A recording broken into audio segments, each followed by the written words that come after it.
So did you ever wonder who designed the theater? Who's the idiot who put this thing right here in the theater?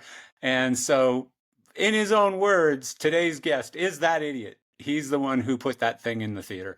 Howard Glickman designs theaters and amphitheaters and performing arts centers and is very, very good at it. He works with a great group and educated the heck out of me today. So I enjoyed it very much. I learned a lot about designing theaters and what goes into it, and also a lot about Howard and where he came from and how he got to be who he is. So I think you're really going to enjoy episode number 267 today on Geese of Gear with Howard Glickman. Enjoy. Episode number 267 is brought to you by AVL Media Group, your premier North American distribution partner, committed to developing a long-term, mutually beneficial business relationship with its dealers through professional products at competitive prices, backed by excellent sales, service, and technical support. AVL Media Group concentrates on project-based installations servicing the design and contractor markets. With their unique approach and innovative products, AVL Media Group is the go-to company for audio, video, and lighting in Canada, as the exclusive U.S. distributors for Midas, LabGroupen, Lake, LMX Processors, Tannoy, Clark Technique, TurboSound, Aston, Wharfdale Pro, and now BZB Gear Products. They are committed to delivering excellence to their partners at every level by providing outstanding pre- and post-sale service and support. So please visit avlmediagroup.com today. And also a special mention for our friends over at the Event Safety Alliance. Safety should never be far from center stage. The Event Safety Alliance, or ESA as it's more commonly known, is North America's leading association for event and venue professionals who care about safety, security, and risk management. ESA focuses on all the things that help event professionals work safely and help guests enjoy our events. Through education and training opportunities, expert-developed standards and guidance, and programming on issues affecting safety and live events, ESA empowers event professionals of all stripes to mitigate risks and ensure their well-being and that of their coworkers and guests, because everyone deserves to make it home safely. Become a member of the Event Safety Alliance and join thousands of event professionals from around the globe in creating a safer, more prosperous future for our industry. Visit eventsafetyalliance.org for more information.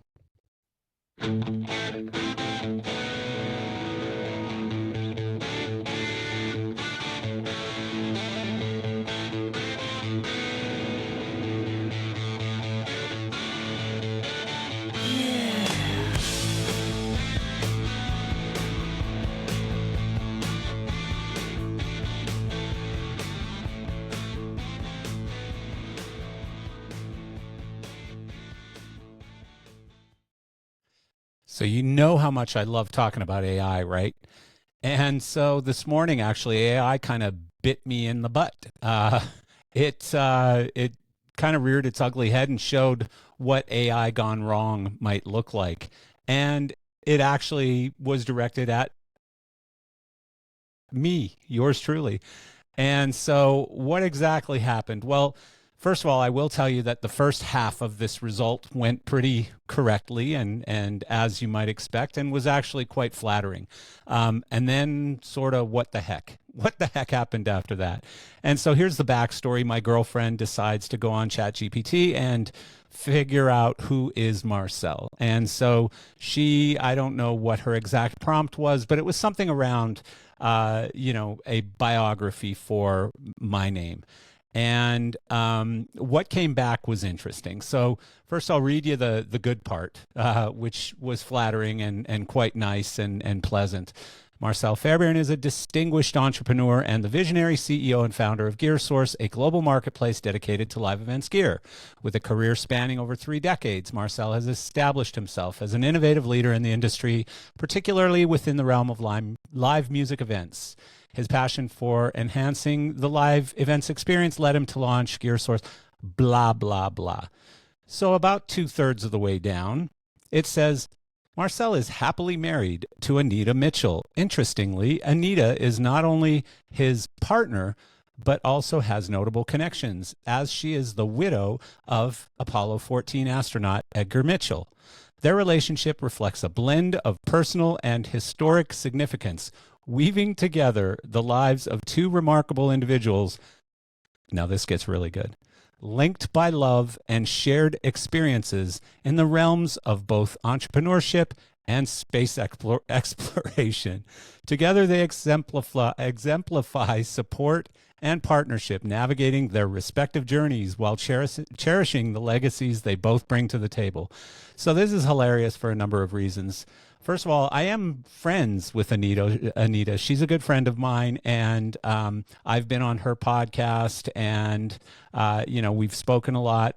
We don't really communicate much on social media, so I don't know even where AI got the idea that we're married. We're not close friends, so it's not like we communicate on a daily basis, and there's just not enough information online connecting us together, even as friends, let alone how it figured out that we're married is beyond me. Anita is a lovely lady, I will say. She is a friend. She's got an incredible story. Again, being married to an Apollo astronaut, Edgar Mitchell, was quite an experience for her, and she can tell you that story on her own. It didn't end well, but so Anita's an incredible lady with an incredible story. I will tell you right now, and if ChatGPT is listening, Anita is not my wife. We are not married. We have never dated. We have never even done more than friendly hug to say hello. So it's funny how it can go that badly, and I have no idea how it did it, how it put us together. As I said, there wasn't a lot of breadcrumbs left around on social media or anything, so there you go. There's AI gone bad. And So I knew that today's guest, Howard Glickman, needed to be on the podcast when he reached out. And so in his email that he sent to us suggesting that he come on the podcast, he said, I think it would be interesting to your listeners to hear a discussion with someone who designs the venues that they work in. He said, friends who tour ask me what a theater consultant does. And I tell them, when you roll into a theater and say, what idiot put that there? That's me. I'm the idiot. And so with that email, I knew that he had to be on the podcast, and we had a great talk, and he's provided us all kinds of information. And I've since learned, incredible guy. And so I knew Howard's name, but I can't say that I had a relationship prior to the podcast. So I'll give you his bio. Howard Glickman is the associate principal at Apeiro Design and has been a team leader on large international projects in Asia and the Middle East, all the way to middle schools, auditoriums, and city council chambers. Howard's passion for live music and experience in concert production has been invaluable when designing tribal gaming entertainment facilities as well. Howard brings his past experiences in almost all aspects of the theater to bear on each project by looking at each venue as a whole and considering not only the audience experience, but that of the staff, technicians, and educators who call these venues their home away from home. What a concept. So please join me and welcome Howard Glickman to Geezers of Gear. Well, hello there, Mr. Glickman. How are you today? I am fantastic. That's cool. That's Glad awesome. to be here. Please ignore the flickering or weird little buzzes that you may hear in my system, because I've got people painting my house and something isn't happy. Well, So ignoring buzzes and flickering lights. that's a career for us. That's right. Yeah. Yeah, you can try all you want to avoid them, but they seem to appear. They're like weird little ghosts. So, I mentioned it on the intro, and I'll mention it again. You had one of the most unique and interesting sort of ways of bringing yourself into the podcast and saying, "Hey, I'm raising my hand. Maybe I should come on." And you had this line that was um, that people roll into a theater and say, "What idiot put that there?" And you said, "That's me. I'm the idiot." My job. Yeah, I'm that idiot. And like you said, there's usually a reason for it. It's just they don't understand or immediately see that reason Yeah. because they're not doing what you're doing. You know, you're there for a reason. Yeah. So, And I'm usually still unhappy about it. And I that's funny. remember it. Yeah, that's funny. That's the place where we had to, Yeah, you you know, can't just go enjoy a theater, can you? not really. No. I mean, it's like most of us at Sometimes I can when I'm in a really nice one, yeah, then it's really fabulous. It's yeah, fun. yeah, yeah. But I mean, I would say the moment I started in this business was sort of the last time I thoroughly enjoyed a concert. You know, because I go to live events now and I'm looking up half the time. What do the lights look like? You know, what's the back look like? You know, like I mean, I'm not watching the band or listening to the music like I used to. You The know? concerts, I still enjoy concerts, Yeah, but going to the theater and sitting in that seat yeah, the whole time yeah. just makes me crazy. Does it? It does, you know. Well, okay, but what's it look like from the balcony? Yeah, And I want to go stand in the wings for a little bit. And yeah. I used to like to I could watch a show 5 times in rehearsal, but don't make me sit there when the room is full. Oh, really? That's Yeah. interesting. Are you a big fan of live theater? Um, for that reason, I like to know what's going on and Yeah, kind of keep current. Um, and I try and go and support like our local community college. yeah, I like to go and support them and go see what they're putting on. yeah, Um, but it's just one of those things that I just don't get to very often. yeah. So, Well, I'm weird in that I'm weird for a lot of reasons, but I've been in the moving light business a long, long time, and I've sold probably 1,000 moving lights to theater projects or more. uh, But I don't like live theater. Like I can't sit through a show, like a yeah, Broadway show even.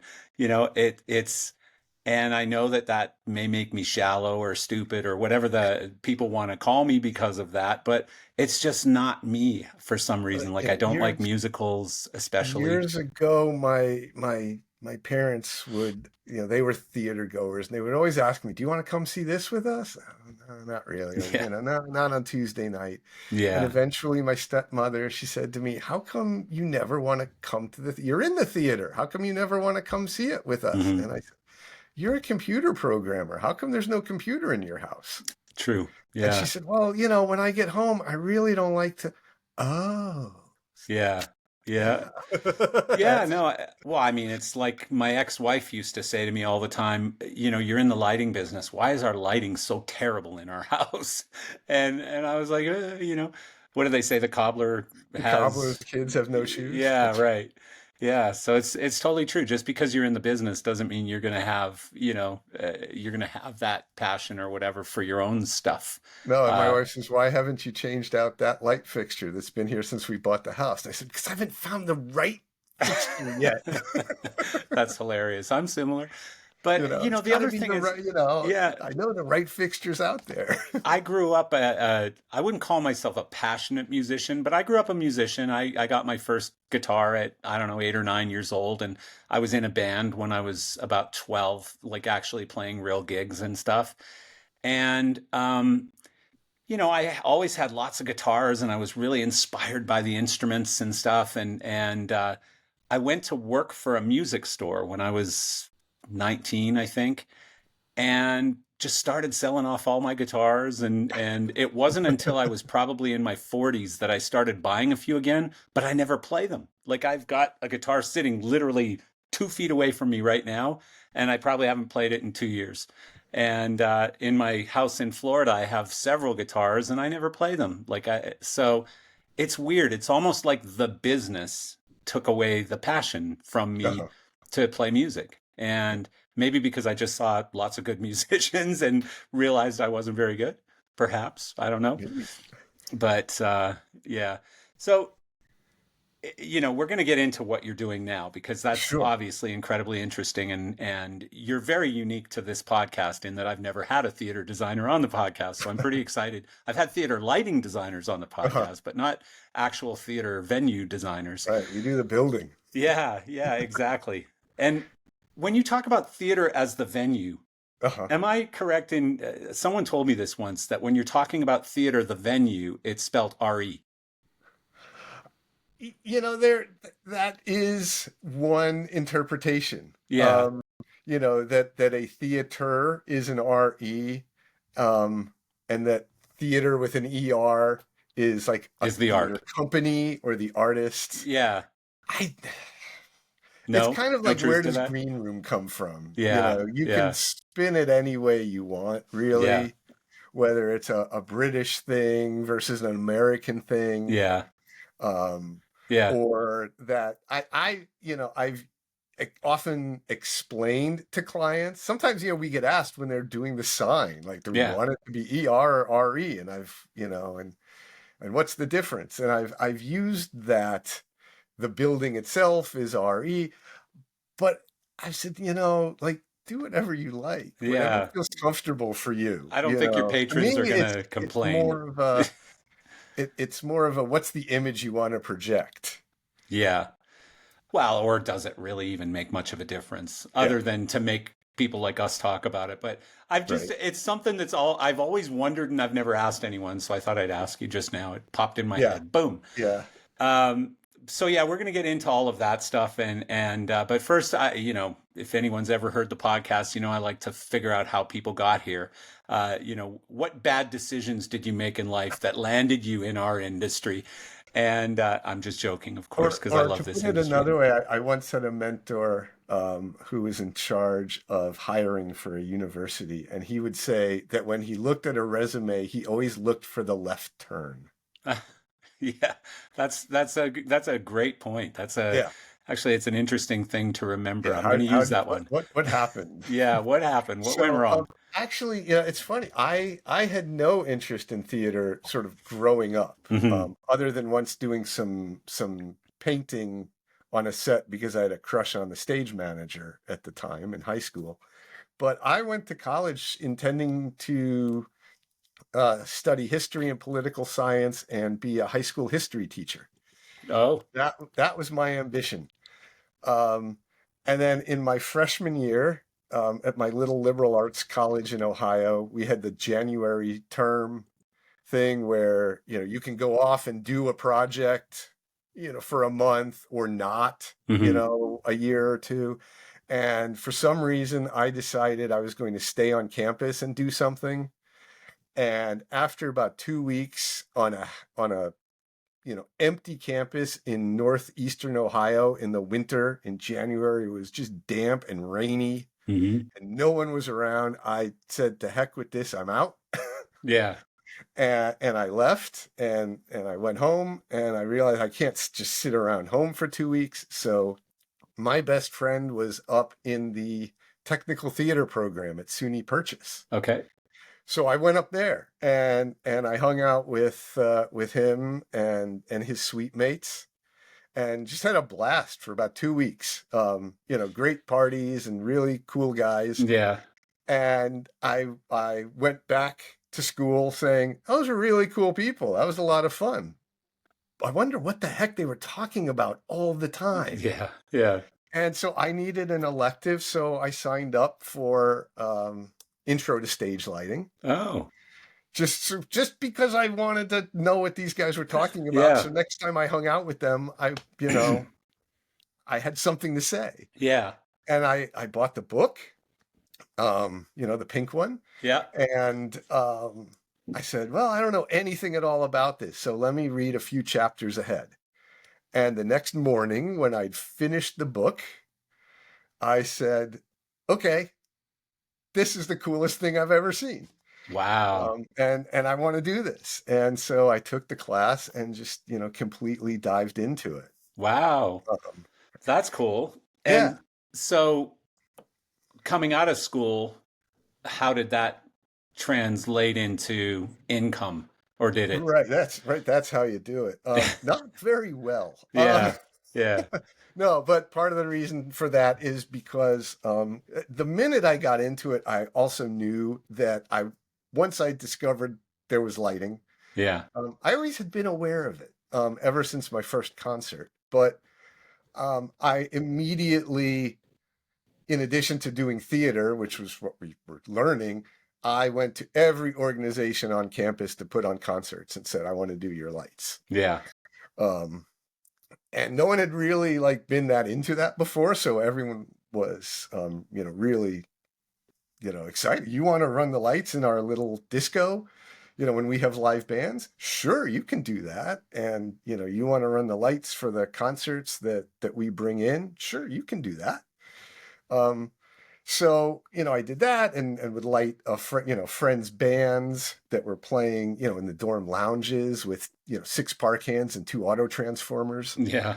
Getting paid Hot, with pizza but you or can only something. use 4 of those 6 lights at a time, and you were Yeah, hot patching twofers. right. Yeah, So I was getting the technical theater education, but at the time I really knew what I wanted to do with it was rock and roll lighting. wow.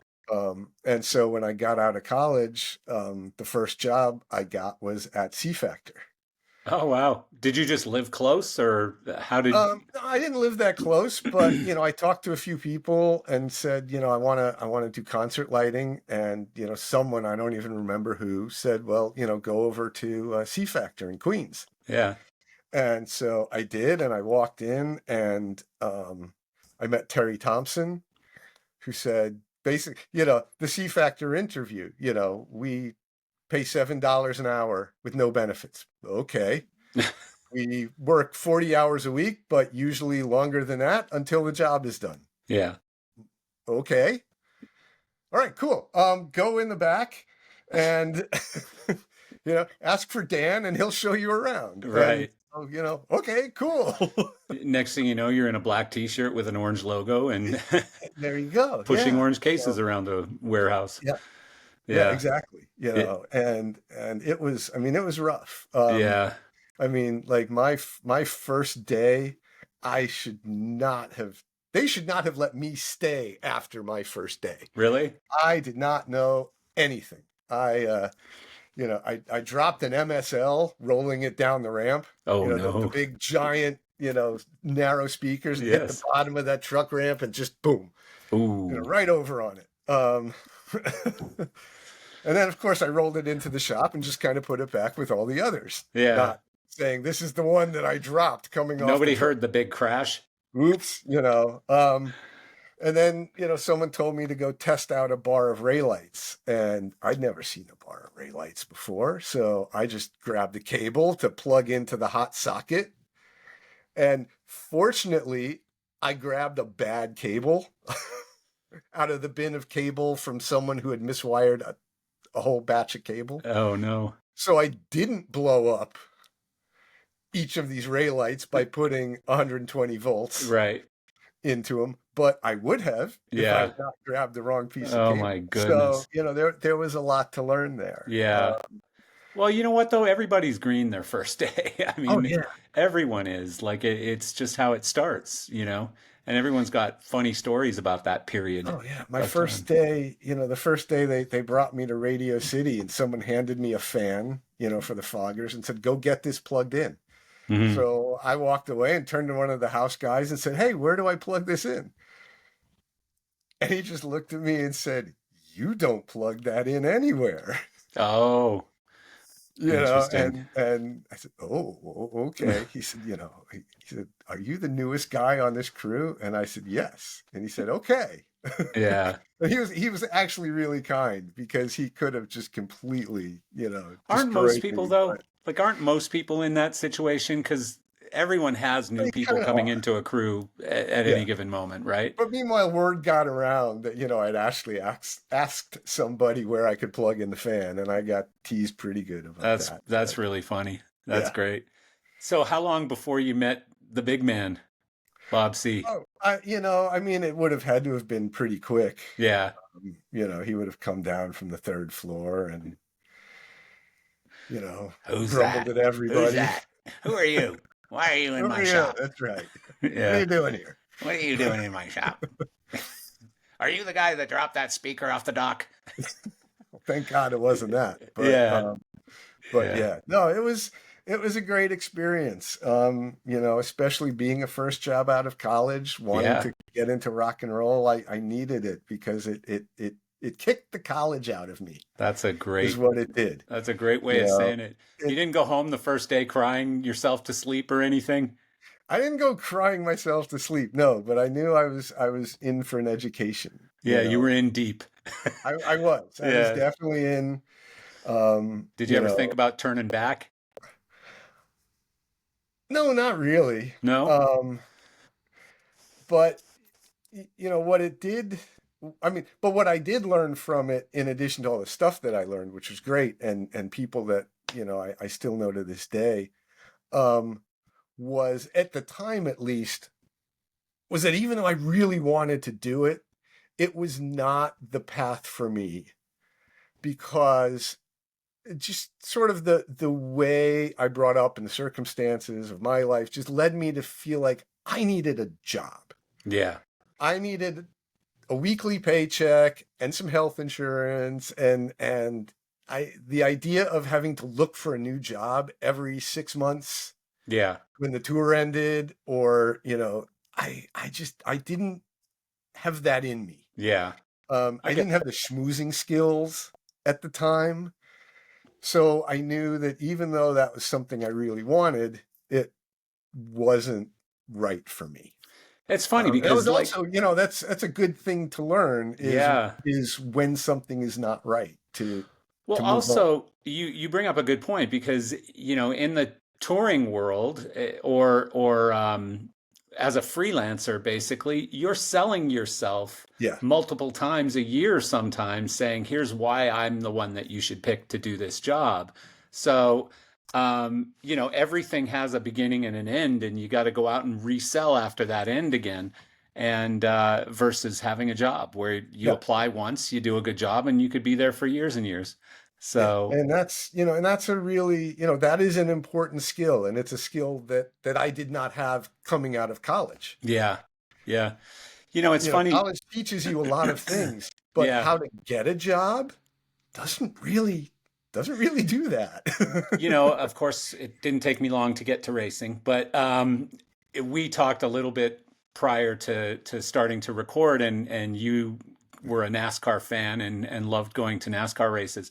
And so at a race one time when my son was in go-karts, he was probably, I think he was 8 years old, and we were racing at the Daytona Motor Speedway at the one of the meccas, right? Mhm. And in the infield, there's a go-kart track, and there's a big race there every December, which is called Kart Week, and it's a number of races that happen. And so at that race, AJ Allmendinger was there and did a little Q&A with the drivers. And so, my son thought that was pretty cool. He didn't really know who AJ Allmendinger was, but he knew he was a famous driver at the time. This was before he crashed and burned. And so kids were asking him questions, mostly really silly and stuff. But one kid who was probably 16 or 17 was just about to get out of karts and into cars, perhaps, and he was going off to college. And he said, going to college, what are classes that I should take that will help me with my racing career? And he expected, physics or uh, something mathematical or scientific or engineering based, things like that. And AJ said PR and marketing. PR, Mark, business. And Yeah. and he said, PR and marketing? What are you talking about? I want to be a race car driver. And he said, you are constantly selling yourself as a race Mhm. car driver. You're looking for funding. You're looking for a new team. You're trying to do this. Like everything you do is going to be about trying to get that next deal done so that you can continue racing and making a living doing it, or at least not paying as much doing it. So you're talking to sponsors, you're talking to supporters of some sort. Sometimes you're talking to fans and marketing yourself. It's about selling t-shirts and getting people, but that's not what they teach you when you're starting out in racing, is it? Right. They tell you you need to, work on your core physically and you need to work on your brain for all of these reasons, but they don't tell you you need to learn how to market yourself. And Yeah. so you learned that lesson as well. Very quickly going into C Factor, you learned some things that they didn't teach you in books, Yeah. right? So, Absolutely. yeah.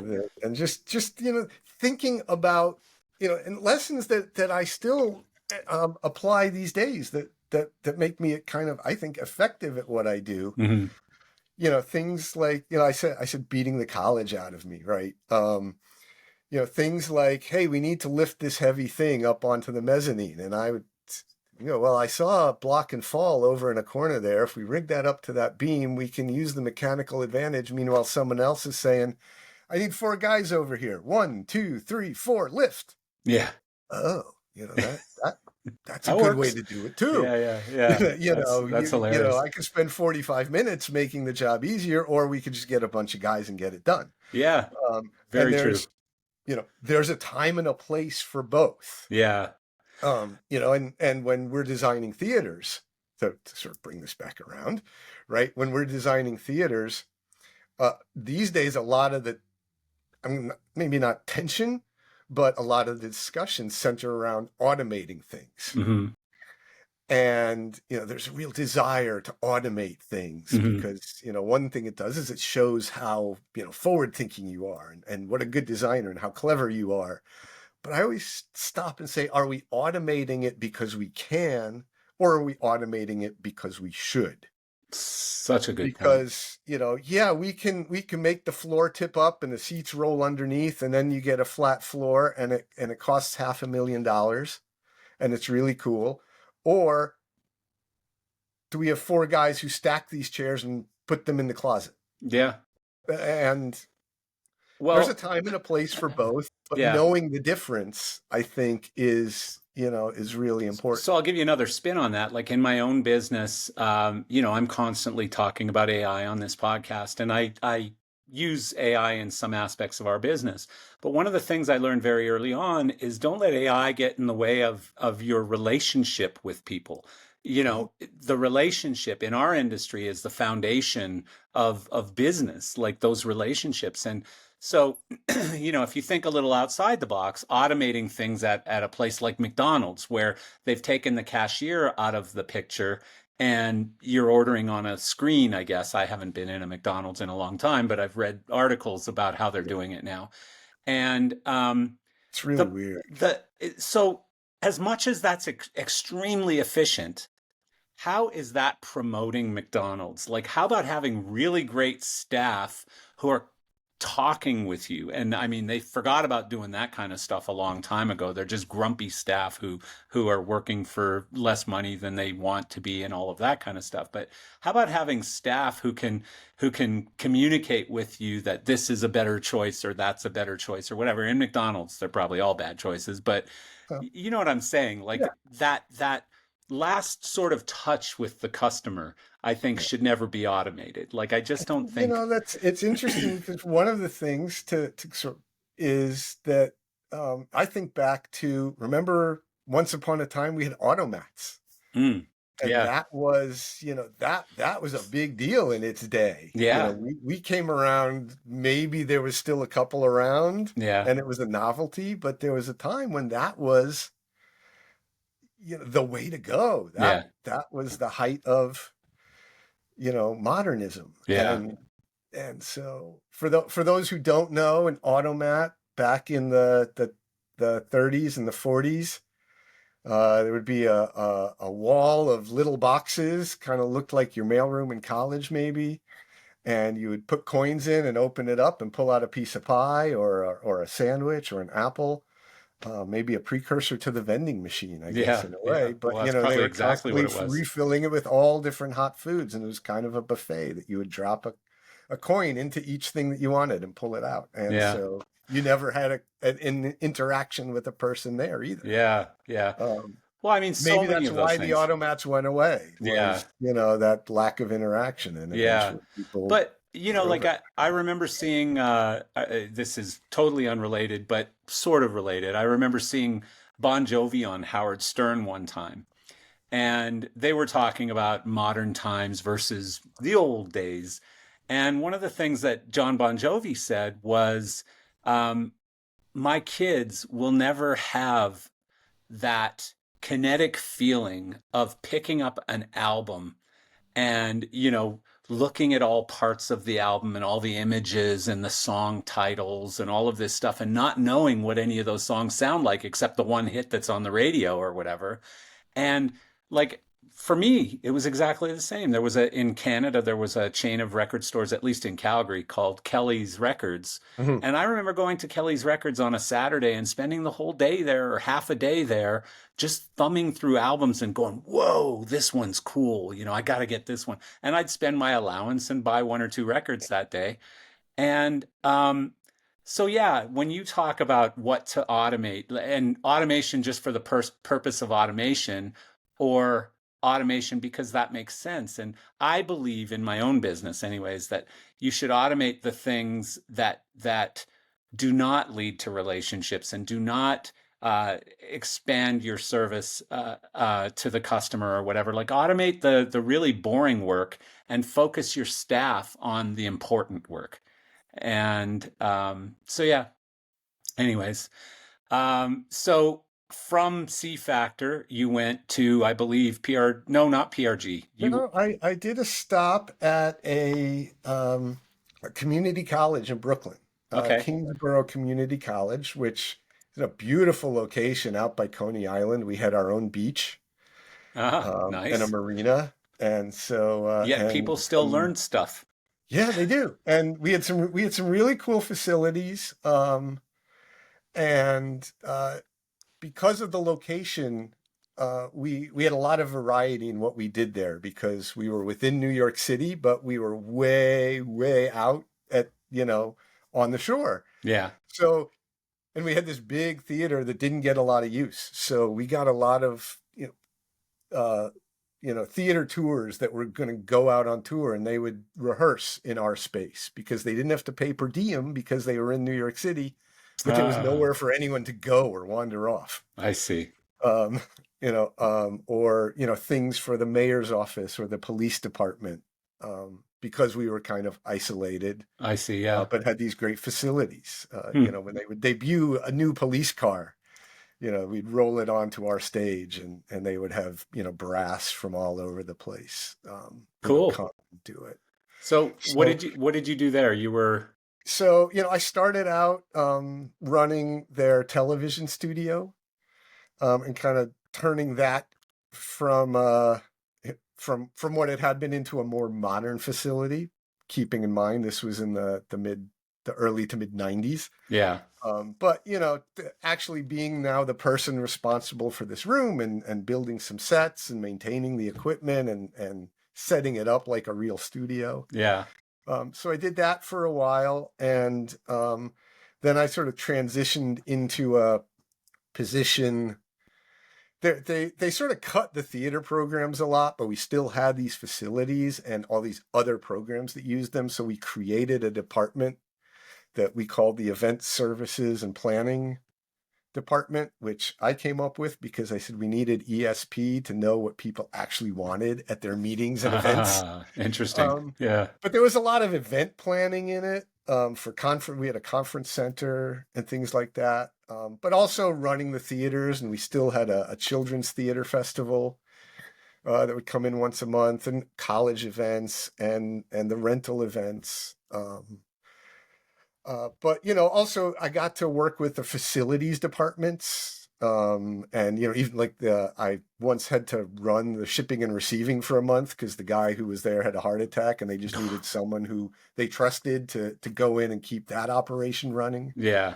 We worked with the campus architects on renovations or upgrades to the spaces, and how to argue for a renovation or an upgrade, using money designed for computer upgrades to get new light boards because those are computers now too. Ah, Um, so tricky. a lot of things like that. And we also we had a high school on campus, a charter school. They would call it a charter school these days. And we would get asked to do their theater productions in our smaller theater. And boy, the first time I was told we were going to work on the high school theater production, I was unhappy. Ah, I was like, "Are you kidding? You know, I used to work in Radio City. You want me to work with these high school kids? I was a grumbly stagehand about yeah, it." yeah, And then by the time we got done, I was sitting there going, "You know, there's nothing in here next weekend. We could do this like for another weekend." It was so much fun. I could see I that. had Yeah, such a blast working with these kids and teaching them stagecraft and doing these little musicals, and it became the highlight of our year. that's so And cool. eventually we started doing two a year Yeah, because we, the college staff, enjoyed doing them so much and enjoyed working with their director and with the kids and watching as these kids evolved and, you know, turning a bunch of them into a stage crew. yeah, And, you know, when they were between classes or had nothing to do, they would come and hang out in my office. And, you know, I would teach them, like, you know, sometimes just basic things. Like, one of the kids that was really sharp and kind of a leader came up to me one day and she said, "You know, when we're doing the show, you never sit down." And I said, "No, I just, you know, I kind of want to be ready in case something happens, or, you know, I don't want to relax. I want to be paying attention to what's going on so I can react." yeah. And the next night I looked around and all the kids were standing up Oh, and no that's one was. awesome. I love that. I love Yeah. that. I wish You kids know, these days were that easy to teach. you know, just, well, you know, it was really teach them, you know, treat them like adults or not Yeah, like like children. humans. When Yeah, when I was teaching them how to frame a flat, one of these kids was kind of trying to be a smartass and said, "You know, well, why do you do it that way?" And I said, "Well, honestly, and you'll find this a lot in theater, because that's how the guy that taught me how to do it did it. yeah, If you've got another way, if you see something, let's try it." yeah, And that kid just, you know, was like, What? I yeah, He never had someone like take him seriously before yeah, and say, "All yeah, right, you know, I get that you're trying to be a smartass, but you do also want to know something. So yeah, let's do something. You yeah. know, That's I'll really listen to cool. you. We'll try it. Yeah. You know, and just, you know, treat them with respect, and they'll listen." Well, the thing about talking to young kids and to students and stuff is that as much as you're teaching them, they're teaching you too. Yeah. Like they're teaching you about humanity and about all the other sort of fluffier things, whereas you're teaching them physically how to do some things, right? And that's always so interesting, you know, especially like nowadays when you get into things like social media and iPhone functionality and stuff. Ask a kid, you That's know, good. ask Oh, a kid absolutely. what's important to them, you know, what features are important to them and stuff like that. And they're like, you know, they'll tell you. And a lot of times when something's broken on my websites, for example, you know, I'll ask my son, take a look and see what you That's think right. about ordering a product or whatever, the process. And he'll just be like, this is stupid. Like, you don't need this button over here or whatever, Right. right? So, Yeah, no, and so, you know, they were a lot of fun, and it got to the point where, you know, I kind of started. I hired some of them to work on our professional shows oh, because, wow. you know, I kind of saw, Cool. you know, you guys have evolved over, you know, 2-3 years, and now, you know, let's show you how to do this. Let's make Yeah. some money. Let's put you next to, you know, real people, Yeah. and go for it. So that was really fun. I can't imagine the change, though, in climate between working in the shop at C Factor and then in a school. You know, like what a change. You know, Well, you that's, know, I mean, yes, for sure, but you synthesize everything, right? I yeah, mean, what, you know, I was able to, yeah, the environment obviously is different. yeah, It's, you know, you've got to be a little kinder, a little gentler. You know, you're actually teaching by trying to teach, not by hard learned experience. yeah, yeah, Um, you know, you're not teaching through failure. yeah. Like, "Hey, you won't do that again, huh?" Right. Yeah. Yeah. But at the same time, some of those lessons of, you know, there's easy ways and hard ways. sometimes the hard way makes more sense. Yeah. Well, one of You the know, things and I love about the rock and so roll that, that business. efficiency Yeah. and, Yeah. things like that. One of the Um, things I love about rock and roll and how things are done on a show and stuff is it's so much about common sense. yeah, And it's less about textbook and science. It's more about common sense. what works? What works, Yeah. and what is, quickest, simplest, safest, whatever it is. And I've always really liked that about our business. Like I've always said, if you want to solve COVID, give it to the rock and roll business and we'll have it fixed in no time, Well, that ad for was it? I don't remember. I think it was for the cell phones, right? What if roadies ran the world Yeah, yeah, yeah, yeah. It's with true. the getting the airplane off the ground? Yeah, Oh, that was brilliant. it's I true. loved that. It's so true though. It's so true. Like, I mean, But it is. I have a lot of faith in our industry to I, figure things out, I you say know? that to my wife all the time. How are we gonna, I need this fixed, but I do something, really quickly, and I'm just like, stagehand. Yeah, Yeah. it's true. It's very, very Or how true. did you notice that? Or how did you see that was, stagehand? Yeah, it's Um, you incredible. know, And yeah. what a great place to learn. I mean, whatever business you're going to get into, it's almost like the military, where it wouldn't hurt young kids to spend a couple of years in the rock and roll business and then No, go no, it on to wouldn't. whatever Not it at is you're all. going to That's do right. next. And Yeah. it's kind of like living in New York, right? You should do it for a year. Yeah. And Yeah. then you're either going to love it or hate it. And if you Yeah. hate it, get the heck out. Yeah. Yeah. Yeah. That makes a lot of sense. So you left there and ended up at PRG. So I ended up at Production Arts. This was Oh. pre-PRG. Oh. So this is before they bought This was Production Arts, and before. This so was you this were was part right of before. you were there as it transitioned. Yeah. So the Oh, friend that I'd visited in college, he was working there at the Systems Integration Group, and we kind okay. of reconnected because we had rented some gear, and I brought it back, and his name was on the contact And list you at were the like, "Oh, loading I know dock, and I said, Bob." there can't be that many people in this business, Yeah. so I dialed him up. I said, yeah. Yeah. That's funny.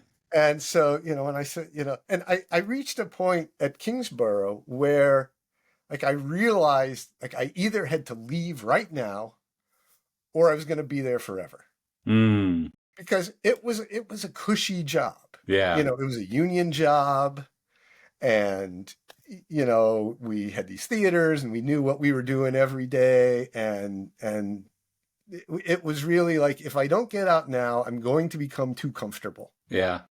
And What I'm going a to stay what here a just what a doing this great forever. reason to leave. I mean, that's Well, really it's funny. smart. All Very the intuitive. people I worked with, all the older people there that I worked with, when we'd get together, they would just say, if I'm still here in 5 years, kill me.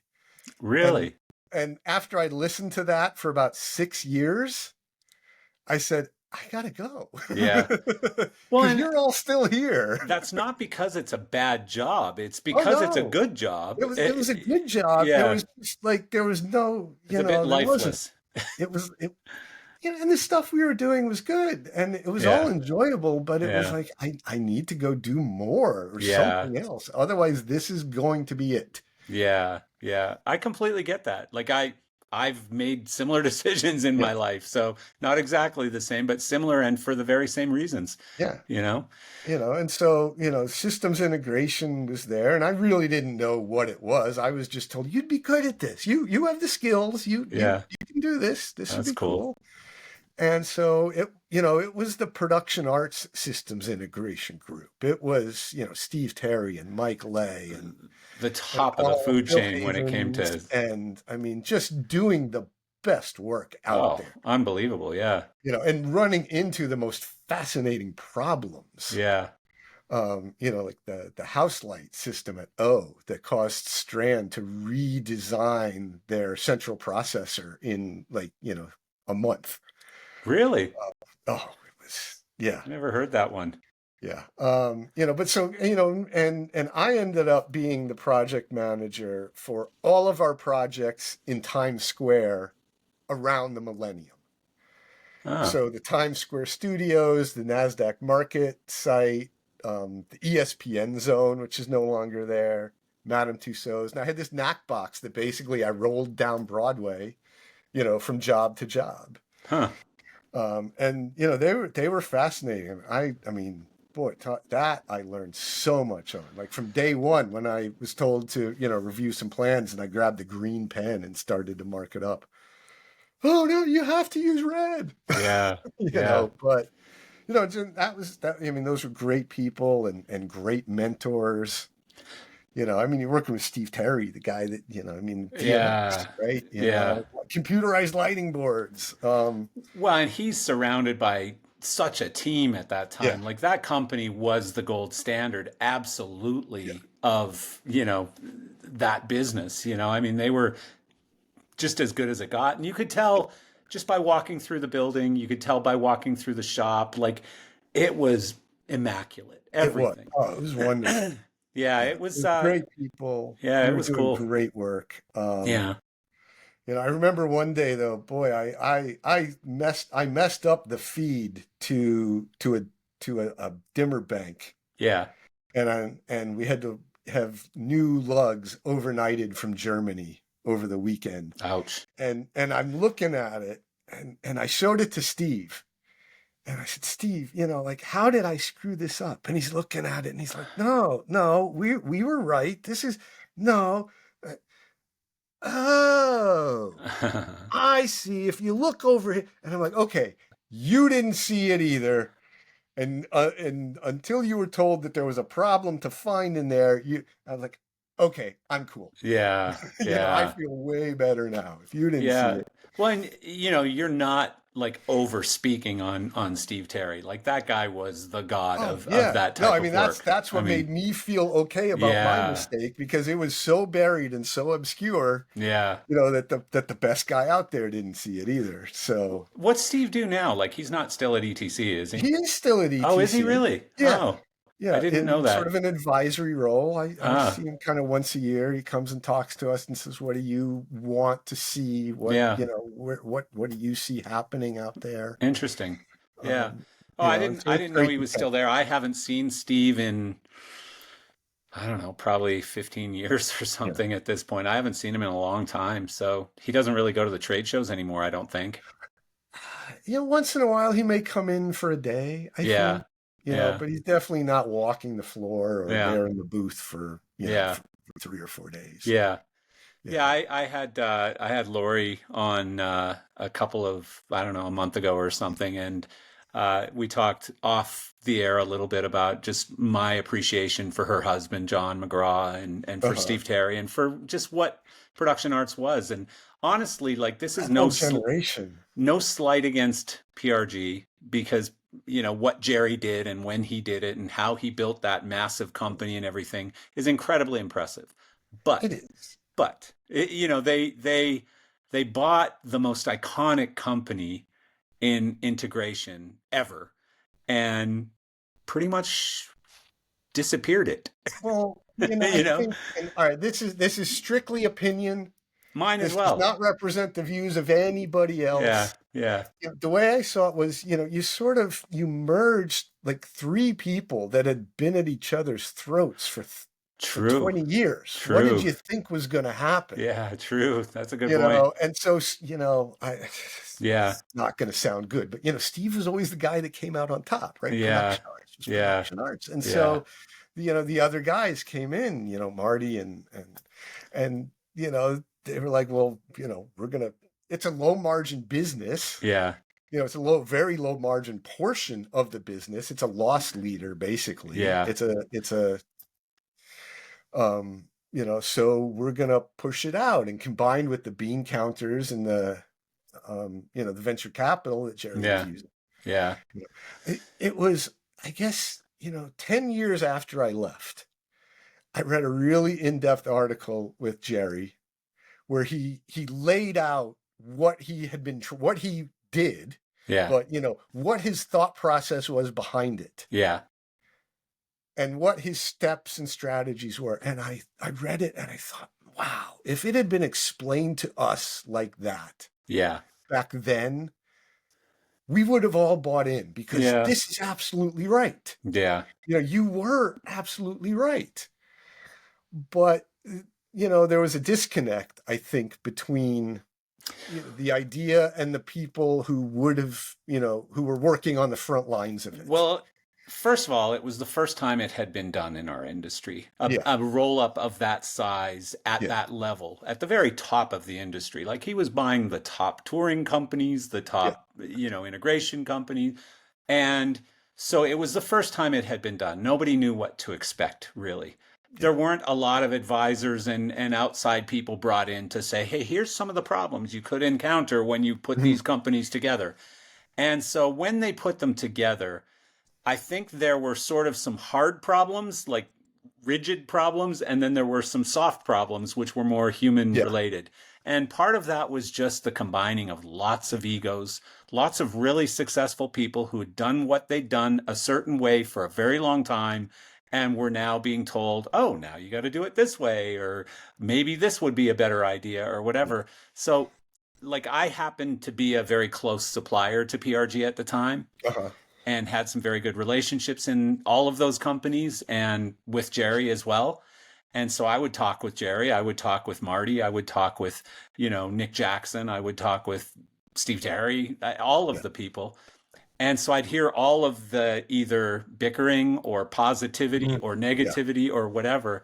And all I can say is I don't blame Jerry, I don't blame Steve Terry, I don't blame any of those people. No, It happens it every happens. time you put a bunch of companies It does. together. Four And Wall has had it, Solotech has had it. Everyone who's bought a bunch of companies yeah. has it. Well, because from the, down on the shop floor basis, basically, all of a sudden you've got two heads of cable. Mm, And half the people are loyal to one of them and half the people are loyal to the other one. And, yeah, and we do it this way, you do it that way. yeah, We coil them left hand, we coil them right hand. Which way yeah, is going to do it? yeah, Half of them are going to be upset about it. yeah. Well, I'm You not just know, upset, like really passionate, like, well, these right, people are because it's a, idiots. it's a loyalty thing. And Yeah. you'd been competing, Hmm. Yeah. Production Arts and Bash had been Yeah. competing, head to head. It's, Yeah. and it's not like you brought over one guy. It's like suddenly you put the Yankees and the Red Sox in the same locker room Yeah. and said, go out and play, and only half of you are going to play today. Yeah. Yeah. It's, Incredible. Yeah. Well said. yeah. Yeah. So So it was hard. And yeah. I don't think we were really clued in on what the vision was. Hmm.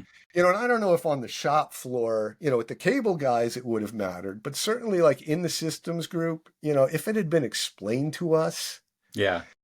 it made sense. He saw what was happening Yeah. and he said, there's no way these, mom and pop regional places are going to be able to afford the economies of these new Yeah. fixtures and the sizes of these new tours and the length of these tours. This isn't just East Coast leg anymore, and then we pick up a new rig for the Midwest leg, Hmm. No, you're or the West exactly Coast. right. And, So that's what I tell people all the time when they say, oh, these guys, the Borg, buying up all these companies or whatever. But you can't do these tours these days as an no, independent small company anymore. no, There's only two or three independent companies who can compete at the top yeah, level with the big companies because some of these plots have 2,000 freaking moving lights on them now, yeah, at 10 grand each. I mean, the economy of scale is just ridiculous. Like yesterday I recorded with Chris Conti from PRG. They have over 100,000 moving lights. They do 240 shows per day, he told me. yeah. And I mean, when you were out on the 240 road, shows a day.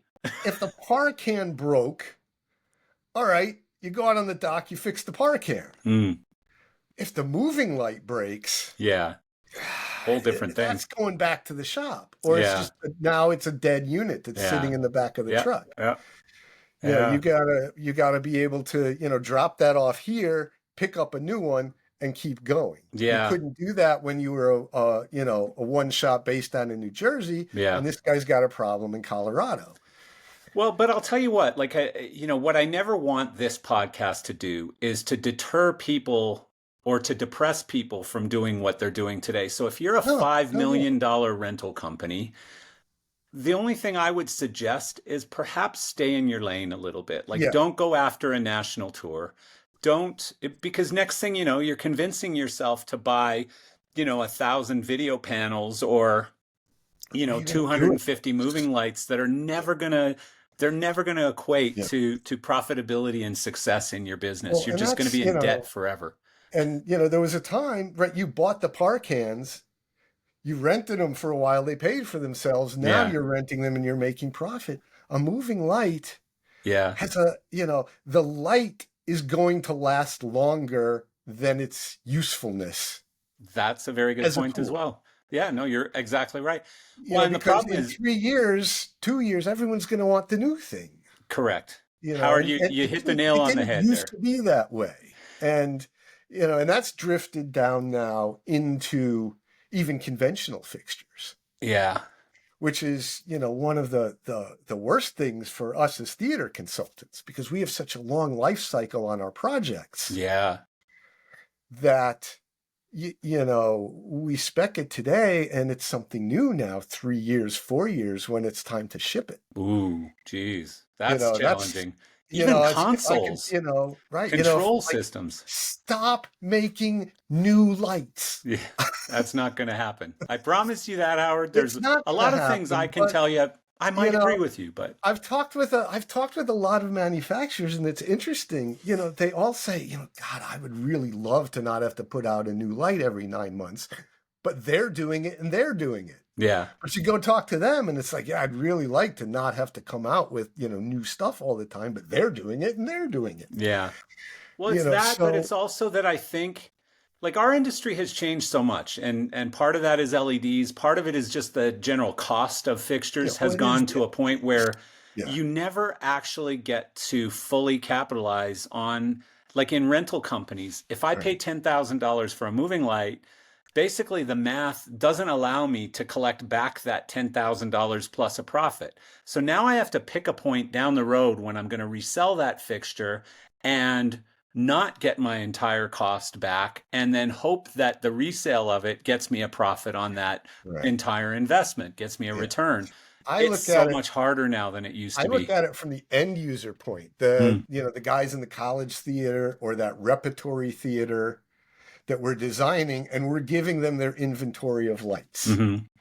right? And so, it used to be a source four was a source four, and you bought it now, and you bought it 10 years from now, and they were the same light, Hmm.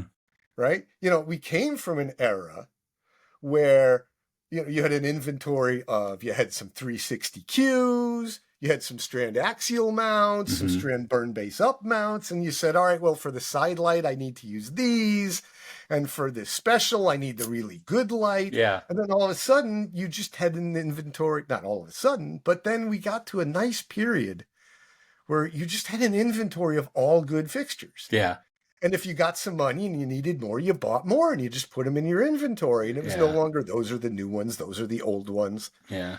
But Ain't like now that anymore. it ain't like that anymore. Hmm. We went back to the bad old days of, Hmm. okay, well, these are the series ones and these are the series fours and they don't match anymore. Yeah. Yeah. When we know the LEDs fade, but we don't know how they fade. Yeah. But we do know if you buy Source 4s today, if you buy Series 2s today or Series 3s today, and you get money 5 years from now to buy more fixtures, They're not they're going not to going to match. match. Yeah. If you want them to match, all they can do is go into the software and reduce the power on your new fixtures to match your old fixture, Yeah. so you're doing a huge disservice to the customers. But you're also doing a huge disservice to your dealers Yeah. Well, because our specifications say you have to provide the latest product hmm. at no additional cost to the owner. Ah. Now, that used to not be a problem, Yeah. right? Unless there was a major shift or something like that. But now, more and more, we write a spec in 2024. Well, guess what? That light by 2027, when they're getting delivered, 28, it's a whole new light. And what's that cost? Yeah. We had some dealers get really screwed on the shift from MA2 to MA3. Oh, I can't even imagine. Yeah, that Yeah. had to be crazy. Yeah. And I felt really bad for them. And I made all the calls I could and I got everybody to do as much as they could. but yeah, that was a bad situation for those Yeah. dealers. And it wasn't, it wasn't really anybody's fault. It's But, funny because that's the thing. Howard, When you look at it I have this from, conversation so many times with rental companies, but you have such a different perspective on it, and uh I appreciate yeah, that so much because like I've never thought about it that way, like you have a completely different reason for not wanting companies to yeah, come out with new fixtures every 9 months, like you said. right.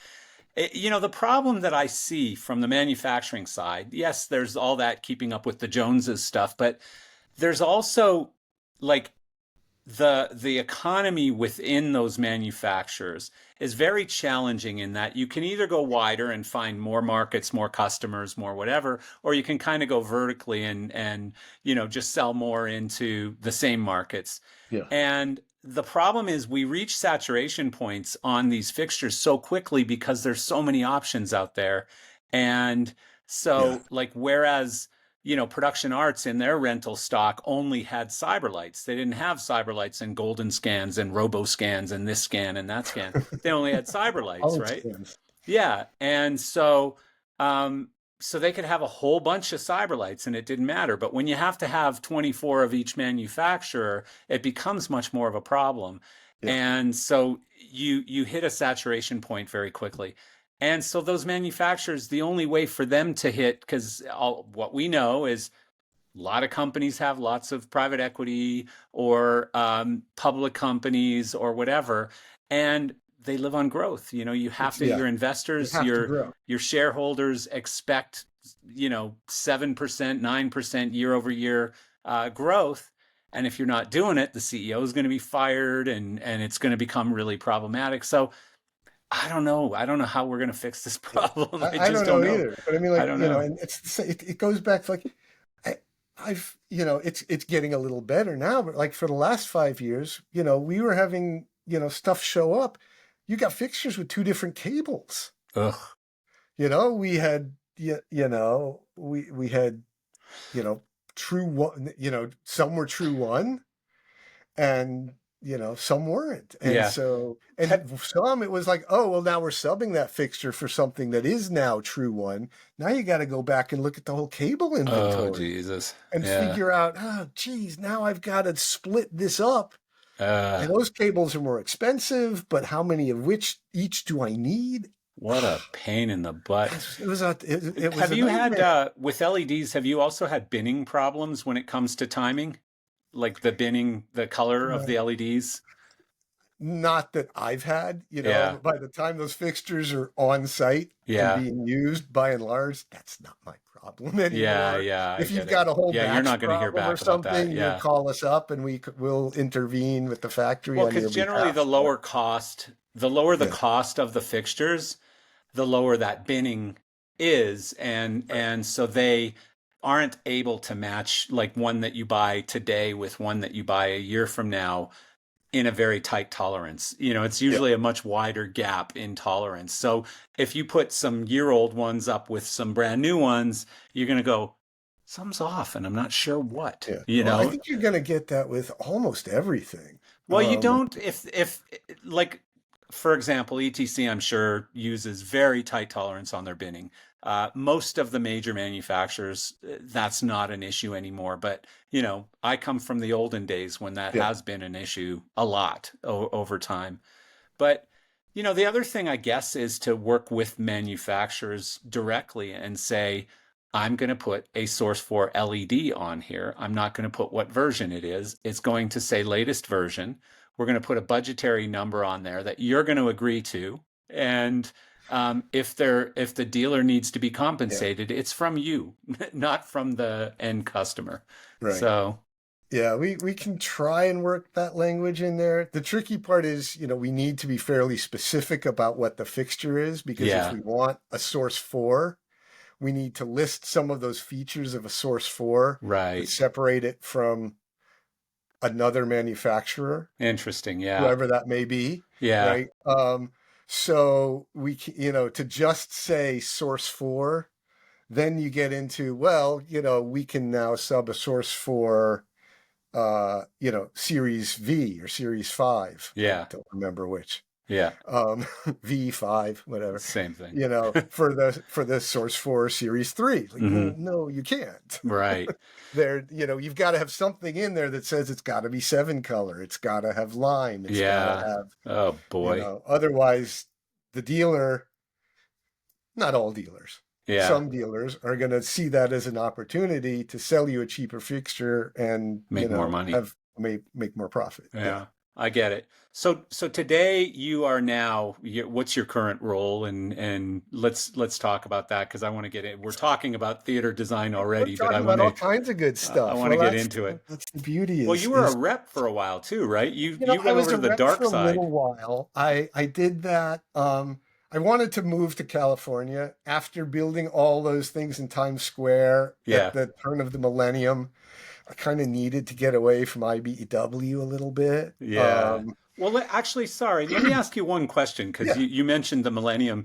Were you dealing with a lot of that crazy millennium failure kind of stuff? Like, was that a big topic for all of that stuff you were doing? Oh, I mean, all of that, you know, That all the clocks were going to everything's going to screw turn up? over to 0, 0 and stop Yeah. working Yeah. a little bit, Yeah. I mean, in a the end, it little was a bit. bunch of noise about nothing, right? It But was, yeah. yeah. There was a bunch of noise But about people were so nothing. freaked out. We did spend a little bit of time making sure that anything we were writing, Yeah. any software we had was going to still be valid, and Yeah. talking with certain manufacturers like Pathway. Right.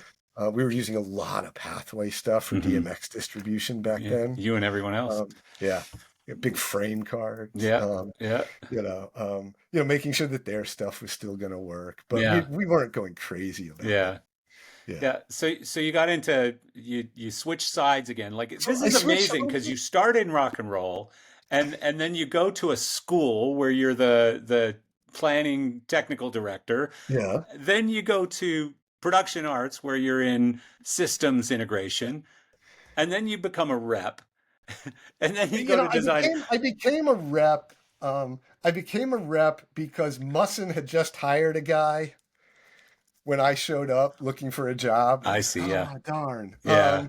You know, but the local ETC rep is looking for a guy. And so I went and talked with him. And, you know, I never understood the value that a rep added to the process when I worked at Production Arts because we called the factory. Yeah.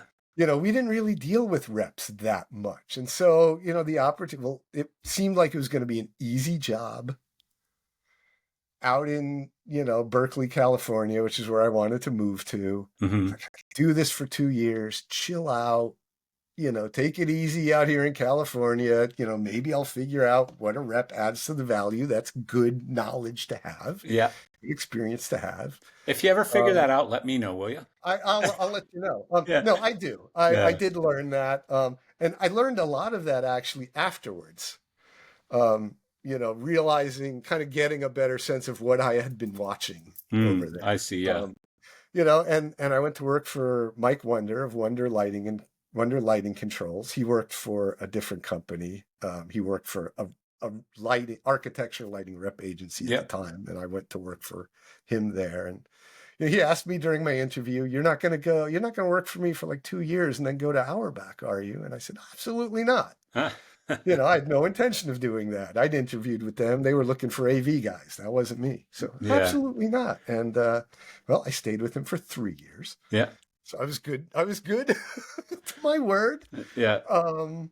You know, And then but you ended up at Auerbach. again, you know, I learned a lot of different things. You know, I learned a lot of business in that role.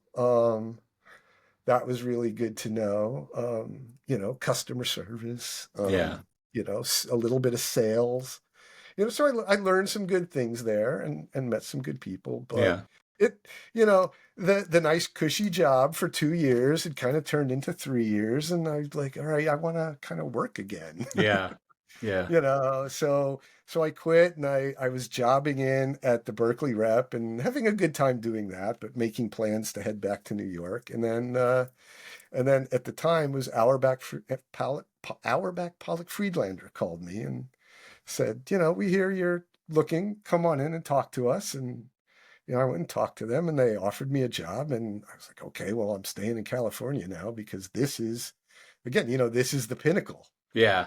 of theater consulting, and that was during the days when we were doing all the Cirque shows in Las Vegas and the all the LDS conference center and all of those big heady projects. And Mm. it's like, wow, this is really cool. Yeah. I've gone from working in the bringing stuff to the buildings, to working in the buildings, to installing stuff in the buildings, to now, let's go design the building, right? That's Yeah. the next That's step, cool. isn't it? Yeah. Um, and it was great. And it's hard.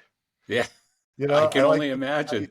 no, I felt like, I'd been in the lighting business for a while, and I said, I've got this handful of sand, and I understand every grain in this handful of sand. And then I look up and I'm standing on the beach. Oh, Like, Jesus.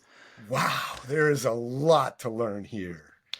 Well, And did you have to become a part architect as well? Like, I'm sure there was a lot of that, like what I goes mean, into what, not you know? really architecture, but I had to learn a lot about architecture really Yeah. quickly. Yeah. Yeah. I had to learn about architecture really quickly. I had to learn about structural engineering really quickly, Yeah. mechanical engineering, electrical engineering. So as I had to learn all of those as a things. theater designer, you're probably Uh-huh. working as part of a team where you have You're, an architect and that's a, right. yeah.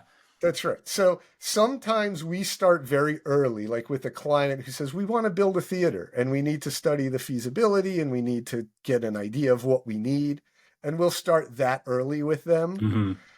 And then there are other people who also just do that. More often than not, it's an architect either says, we're going to try and get this job, join our team, Yeah. or I've got this job and now I need a theater consultant. Mm. So the And architect has so, been hired by the client to build a yeah, theater, and they don't yeah. know jack about building a theater, so they bring you in. Well, there some do. Yeah. There are some who I'm not going to say specialize in it, but Hmm. there are some who do a lot, and Yeah. so they have a really good knowledge of it. But they still want someone taking care of the details, Yeah. and looking at the design with a different eye, I see. um, to make everything work together. And then, yeah, there are some who just have no experience with that sort of building before, and they need help. Yeah. Or Um, maybe the theater is part of a larger project and that happens too. they're Yeah. doing the larger project and they're like, oh, by the way, we need to figure something out for this Something theater. out over here in this Yeah. theater. Yeah, Yeah. yeah. Because they are really unique building types. Yeah. And there's a lot of really specialized stuff happening in a theater that, in a way, like people working in theaters almost don't really think about because you take it for granted because it is always there, Yeah. right? Yeah. It's always Good there. point. And Yeah. you've been in theaters your whole life. So you're just used to there being that stuff there. But Hmm. it's got to get there. Yeah. You know? Well, so what are some of the topics that like you're immediately covering, like everything from seating to ingress and See, yeah, absolutely. everything. So, How's the gear then going to think come in? about it. What's the load in look like? What's the load out look like? All Exactly. of that kind of stuff. We like to say the show starts the minute somebody pulls up, you know, to park their car. Yeah. How easy is it to get from the parking lot to the lobby? How Hmm. big does that lobby have to be for your audience size? Hmm. And where are you located? Can you use more outdoor space for lobby space? Hmm. Does it all have to be enclosed? Is it in a cold weather environment? You need a big coat check. Mm. Do people really check their coats around here, or do they just hold them on their laps or keep them on? Yeah. That's a big question. Box offices these days, do we need a box office or do we just need a kiosk Yeah. that's, people are scanning their tickets or printing them out? Restroom sizes. Restrooms are a huge deal. Yeah. You have no idea. Well, just screw it up and you'll get a really Well, good idea. because the codes say X number of people, you need X number of fixtures. But that's kind of designed on people going in and out all day long over an 8-hour day. It's not designed around a mass of people trying to use them over 15 minutes. Yeah. And so we've got to convince the architect to put in way more restrooms than the code requires, but that's a ton of room. Yeah. And that's room that they can't use for their fancy lobby. That's square footage that you have to pay. That's It's expensive budget. square Yeah. footage that you Yeah. have to pay for. Um, and then there's, do we have, snack bars or refreshment stands? Is the lobby going to be used for events or small performances? Well, then we need power and we need AV connections and we need Yeah. those things, but they've got to be hidden because it's a pretty lobby. And so who are you consulting with the end client on those kinds of So things? we're consulting with the architect, the end client, an interior designer, sometimes an acoustician, Hmm. a mechanical consultant, because the thing. Think about theater and air handling, Hmm. right? Yeah. These are huge spaces, Yeah. and you have to get the air to them, but you can't just run ductwork everywhere, Yeah. right? You kind of got to keep it over to the side. So we need to get really big ductwork because you also can't have that air blowing really fast to have enough velocity to get to the middle of the room, Yeah. right? It's got to go really slow so you're not bothering the people or you're not blowing the drapery around. Yeah. Yeah. So, we've got to cram really big, huge ducts into these spaces, but make them unobtrusive. Well, and also, do the actual air handling units need to go further away than they would in a normal building They because of might, noise? or they need to get into a basement Hmm. that's really difficult and Right. expensive, or they need to get up on the roof. But the roof, you're worried about vibration and noise, or do you get another room somewhere else? And then, yeah, that's farther and that upsizes your ducts. And, you know, most people think about supply air, getting the cool or the warm air into the room. They're not thinking about return air, Yeah. right? You've also got to suck the air out back to the air conditioner to chill it up again, or back to Ah. the heater, Yeah. right? So you don't just need big ducts supplying air, but you need big ducts removing air, and you need those at the right place that your air isn't sucking from one place, to Yeah. the other Yeah. in a bad way. Yeah. Well, Um, what about things like the size of the stage? Is that just a uh-huh. direct relationship with the number of seats, or is it a decision made by the owner? It's a combination of all three. Yeah. If it's a certain size audience, well, you need a certain size proscenium so everyone can see. Yeah. And that kind of means you need a certain size stage and you need a certain amount of wing space.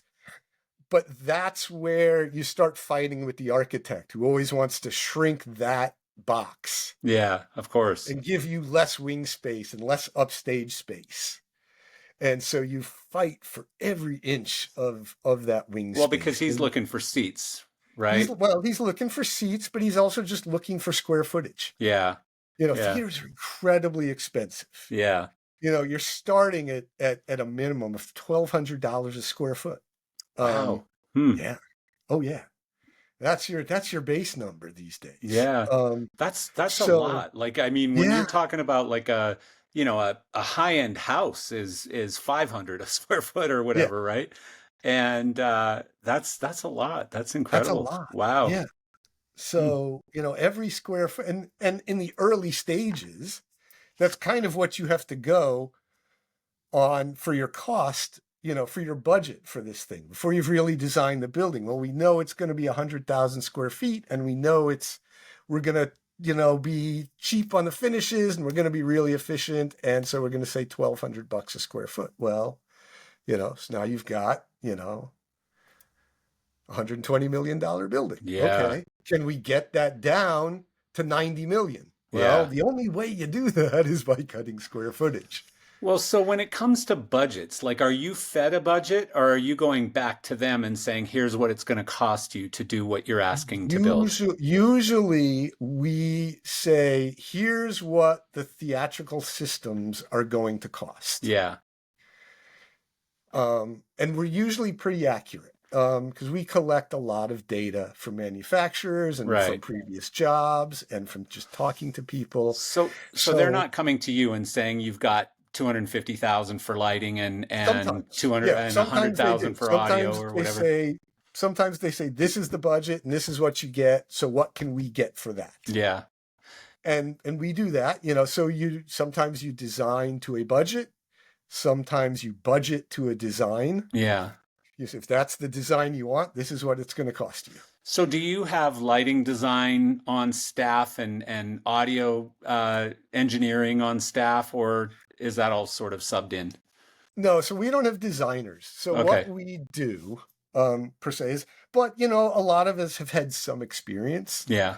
And but we look at it sort of as a big picture, right? And there's a lot of just experience goes into it. Well, a room this big or a stage this big, you're going to need, X dimmers, or these days X relays. And if you have X relays, you kind of need an inventory of Y fixtures and cable, and can you afford movers? Do you have a staff that understands movers? Things like that. And so we come up with a rough idea of what the system will be, what the loose equipment will be for, lighting and rigging and AV. Interesting. And some projection and drapery. And then also, the seats. Seats you have no idea how much time is spent on the seats. Yeah. Both the seating arrangement and the actual chairs themselves. I could see that being. Yeah. Oh, a ton of time. Yeah. Yeah. Yeah. And is that just because of everyone has a different idea of should the seats be high back, low back? Should they be angled? Should they be sitting straight up? Should they be too comfortable, not comfortable enough? There's a lot of that. Yeah. There's a lot of, we don't know, we don't have an idea. Show us some ideas so Yeah. we can start having ideas. And Yeah. that's when, you really panic because, I've got thousands to choose from. Which 6 should I show them? Yeah. Yeah. To start their decision. I'm going to affect their decision-making process here with these 6 because they're going to start narrowing it down between these 6. Yeah. They're not Yeah. going to say, okay, that's 6. Show us 6 more. Show us Yeah. another 6. Yeah. Well, otherwise, it's like a Cheesecake Factory menu. You know what I mean? It's like, do I Exactly. want pasta or a cheeseburger or chicken or like, what do I want? And some of it is, you narrow it down based on the budget or the type of facility, Right. what the finish. Sometimes the architect just kind of, if it's an architect who knows what they're doing, he'll say, I want, this chair. Yeah. Or I want this chair, but I want to modify it to my own design. Yeah. Yeah. So Bill Murray seating's a from big Pfeiffer deal. Partners at the Mount Royal project. Oh. Up near you. In Calgary, yeah. He had this crazy design that he did for the armrest with all these angles and things, and I didn't understand it at all. And I'm like, all right, Bill, you know what you're doing. You're a great theater designer. So, all right, this is his weird design for the armrests. And we just kind of went through the process and went through the submittals and the mock-ups and all of that. And then towards the end of the job, the seats are installed, and I'm watching the carpenter, the Finnish carpenter, put the detail on the stage front. And I look at the detail he's putting on the stage front, and I look at the chairs, and I look at the stage front. I get it. Yeah. Oh, does that look good? Yeah. The chairs just go right into the, That's neat. Yeah, that's neat. So, there are moments where you're just like, Probably it's something really that good. only a bunch of geeky theater designers would even notice. Yeah, By the way. it's the thing that only people would notice. But what I found is a lot of times it's the things that they don't notice that make them comfortable.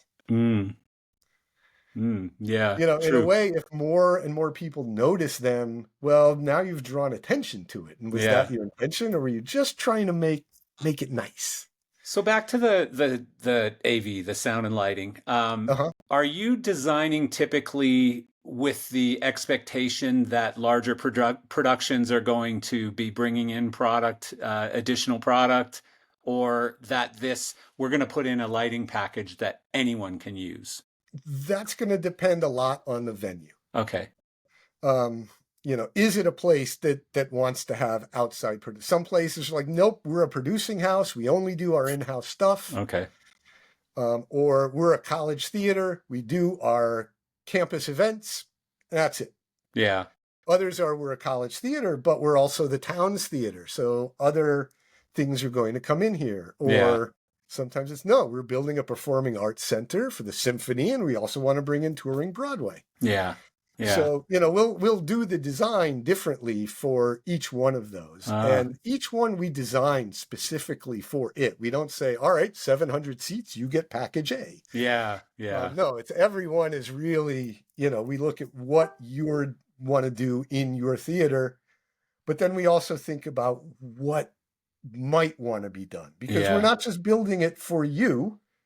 We're building it for you and the people that come after you, right? These buildings are there for, we're building them for 50, 75 years. So we've got to kind of think down the road a little bit. Yeah.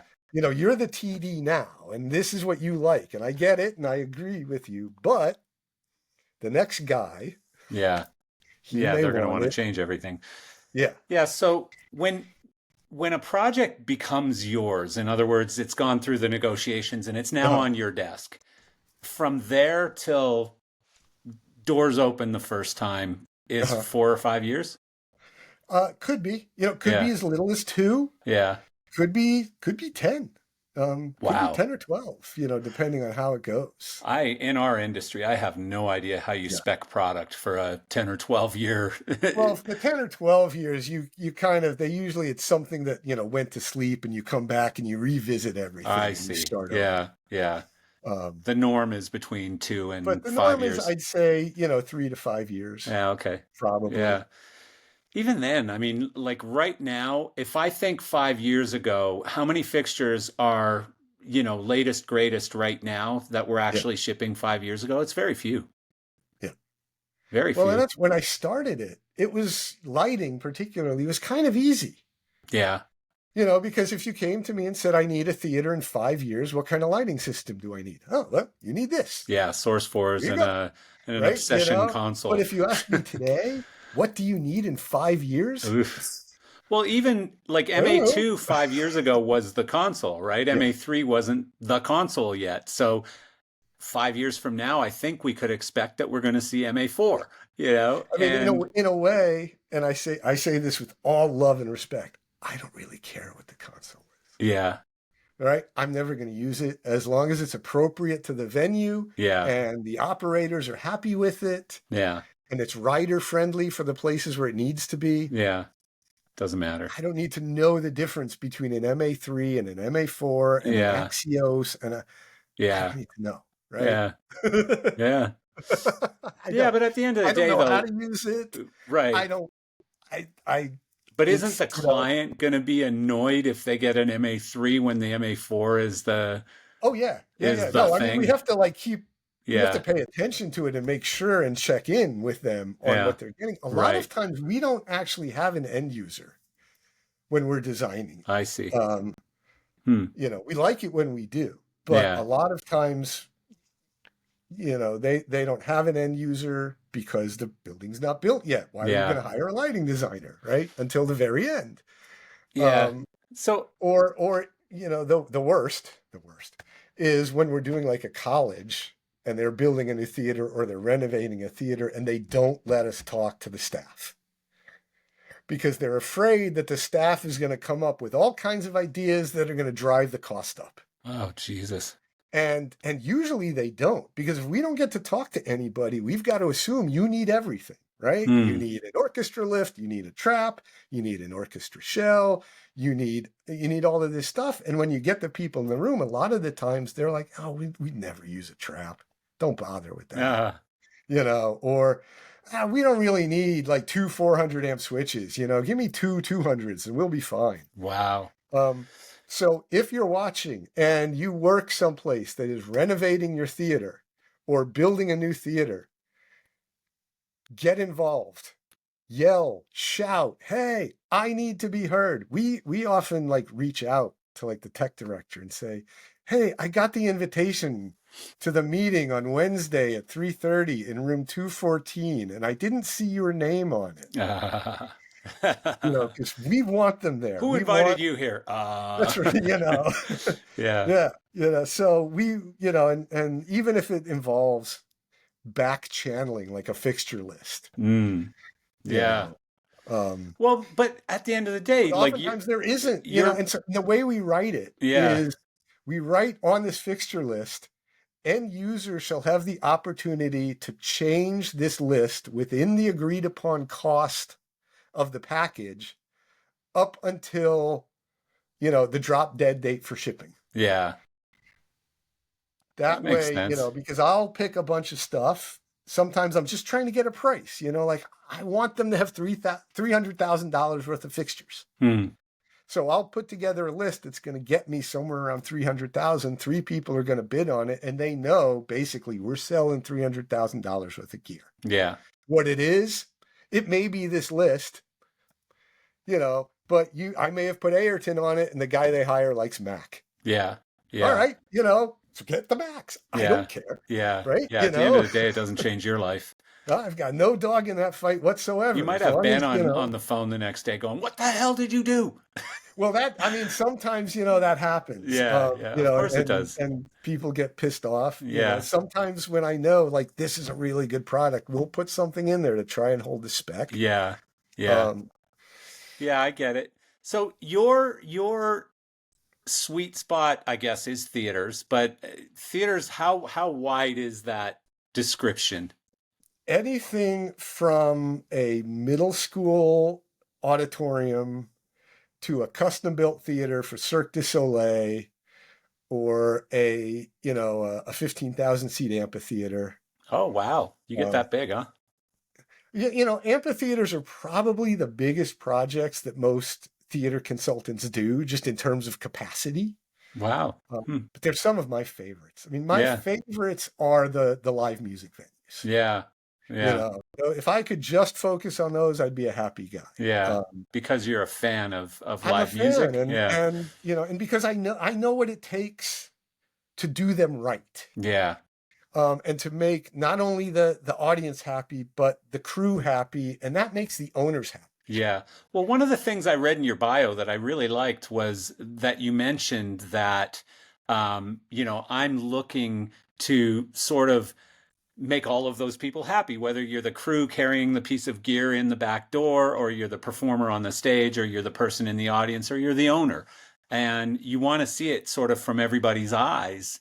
And, like I'll give an example, the best example probably in our industry. What's the coolest venue with the worst load in?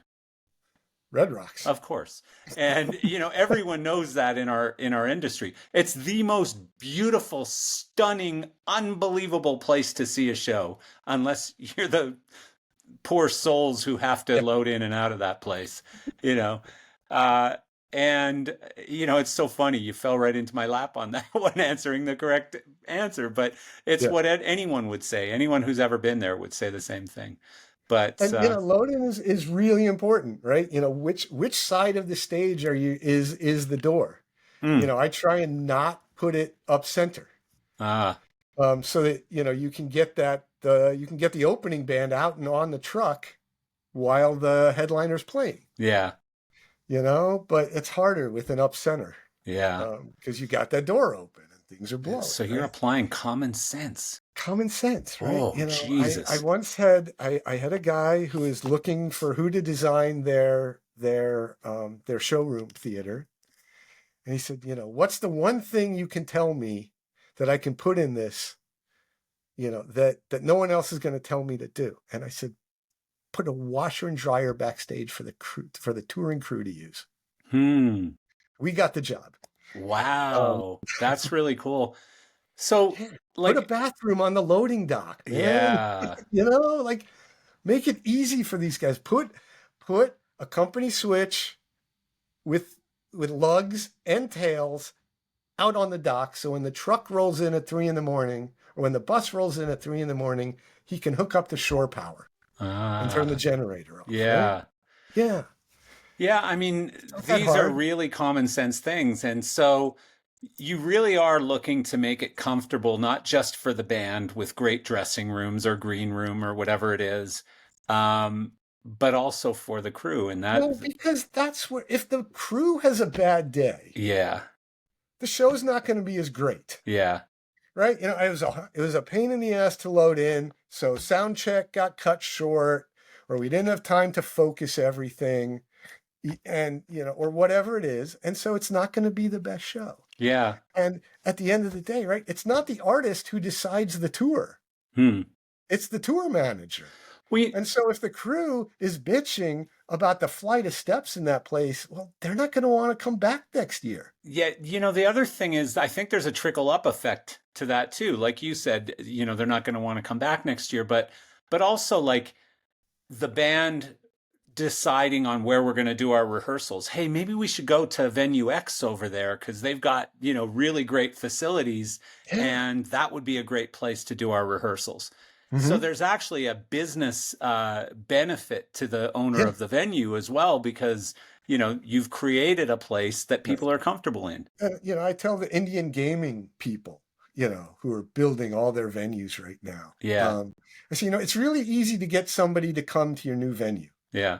But you want them to come back next year and the year after and the year after, and you want them to come on the same dates. Yeah. Because then their fans are going to say, oh, the weekend of July 30th, I'm going to Yaamava. Yeah. And I'm going to see my band, and I'm going to book a hotel room, and I'm going to spend money in the restaurant. And when the show's over, I'm going to buy some drinks, and I'm going to gamble, and I'm going to eat. And if the room is a little smaller and my favorite band is playing 2 nights, I'm going to see both shows. Yeah. Yeah. And that's, now you're really making money on night 2. Yeah. So, that's, so yeah, making it so that the crew wants to come back, that the crew is like, oh, I can't wait till we get there. I'm going to get a shower and get to do my laundry. Yeah. Yeah. That's great. Yeah. It costs nothing in terms of the cost of building the venue, but it makes such a difference in the quality of the experience for the people working in there. Well, even things like the sight lines and stuff like that for the audience. I mean, again, everyone's going to think about it a little bit, but if you're, passionate about that, like I'll give you an example. I'm a big UFC fan. Uh-huh. And last weekend was the first time ever that a fight was in the Sphere in Las Vegas.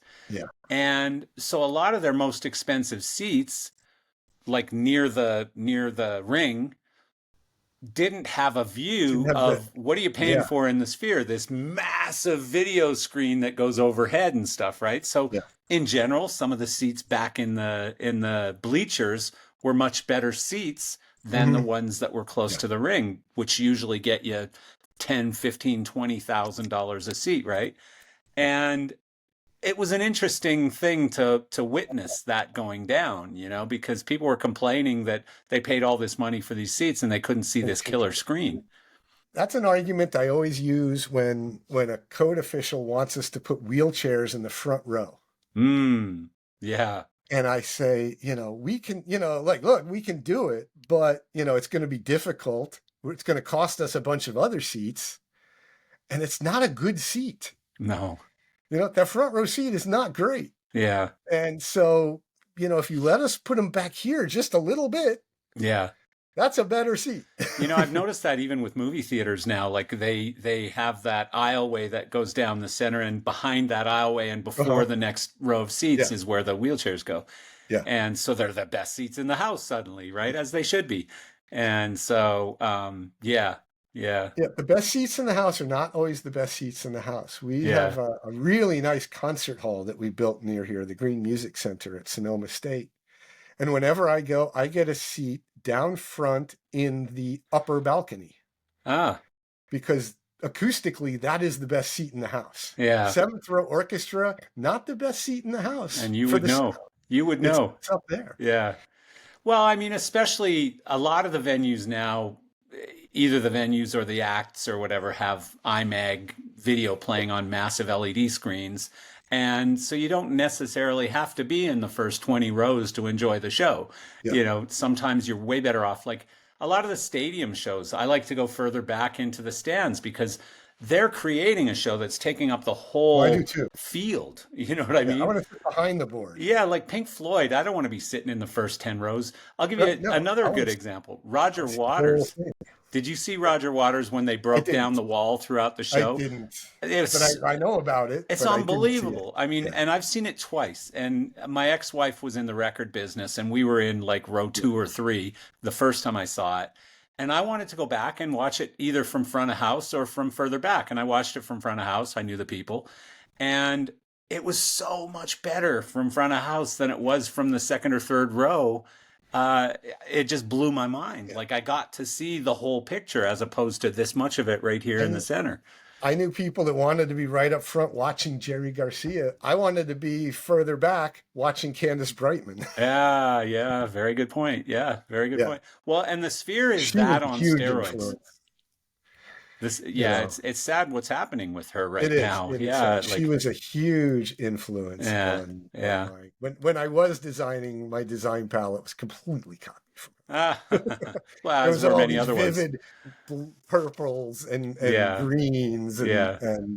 and So pinks and if you're a purples. big Deadhead, did you watch any of the video and stuff of the Dead and Company and Fish in the Sphere? I have Oh not. my God, go look at some of the I video. do. I do want to watch it. I Well, didn't just go to any of them. There's a combination of just the cost, and I haven't seen Dead and Co. yeah, To me, this is where I'm going to get in trouble. This yeah, might be what we edit out is they're trying to be so close to the y- original yeah, that the differences are really I, I hear them. yeah. Whenever I put on the Grateful Dead channel at Sirius XM and I hear a version that's just like, wow, they were a little off that night.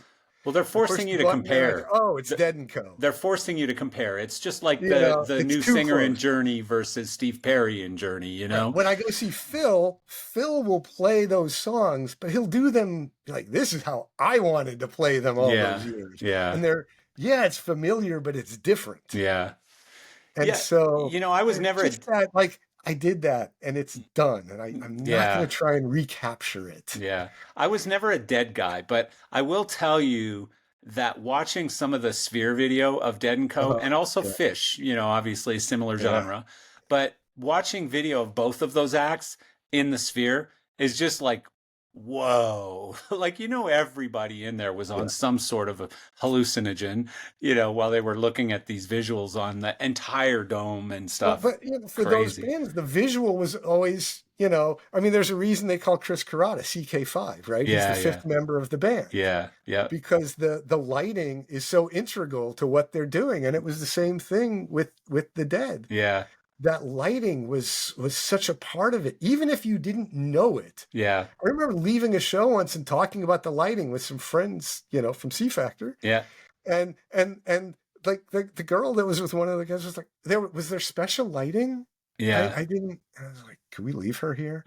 Um, That's funny. just Yeah. like, what do you mean you didn't notice the lighting? Yeah. Yeah. Like, how did you, but she had this great way of running two cues simultaneously. Yeah. Yeah. A long slow fade and then a ballyhoo, which would reveal what the fade did.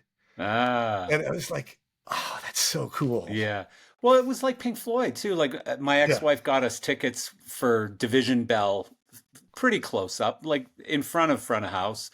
Uh-huh. And I walked back and watched it from the stands Yeah. because there was just too much going on to be Going on. standing that close, right? And so I wanted to get back and get the whole picture. And it didn't sound as good back there because that was in the early days of sound systems weren't what they are today. Yeah.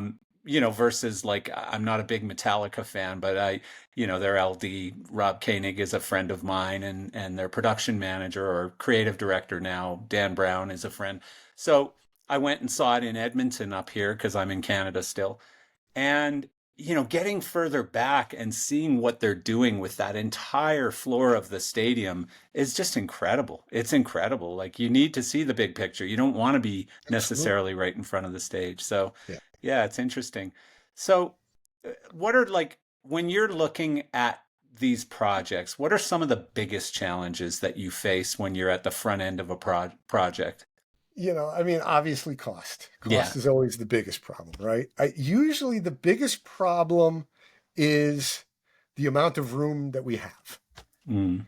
either because the site is constrained, we're trying to put a theater in a spot that, we'd like that spot to be a little bigger, or, the budget only lets us have so many square feet, Yeah. or wanting to put too many seats in too small a place. Mm. Those are usually some of the, early on, those are some of the biggest Yeah. challenges. Yeah.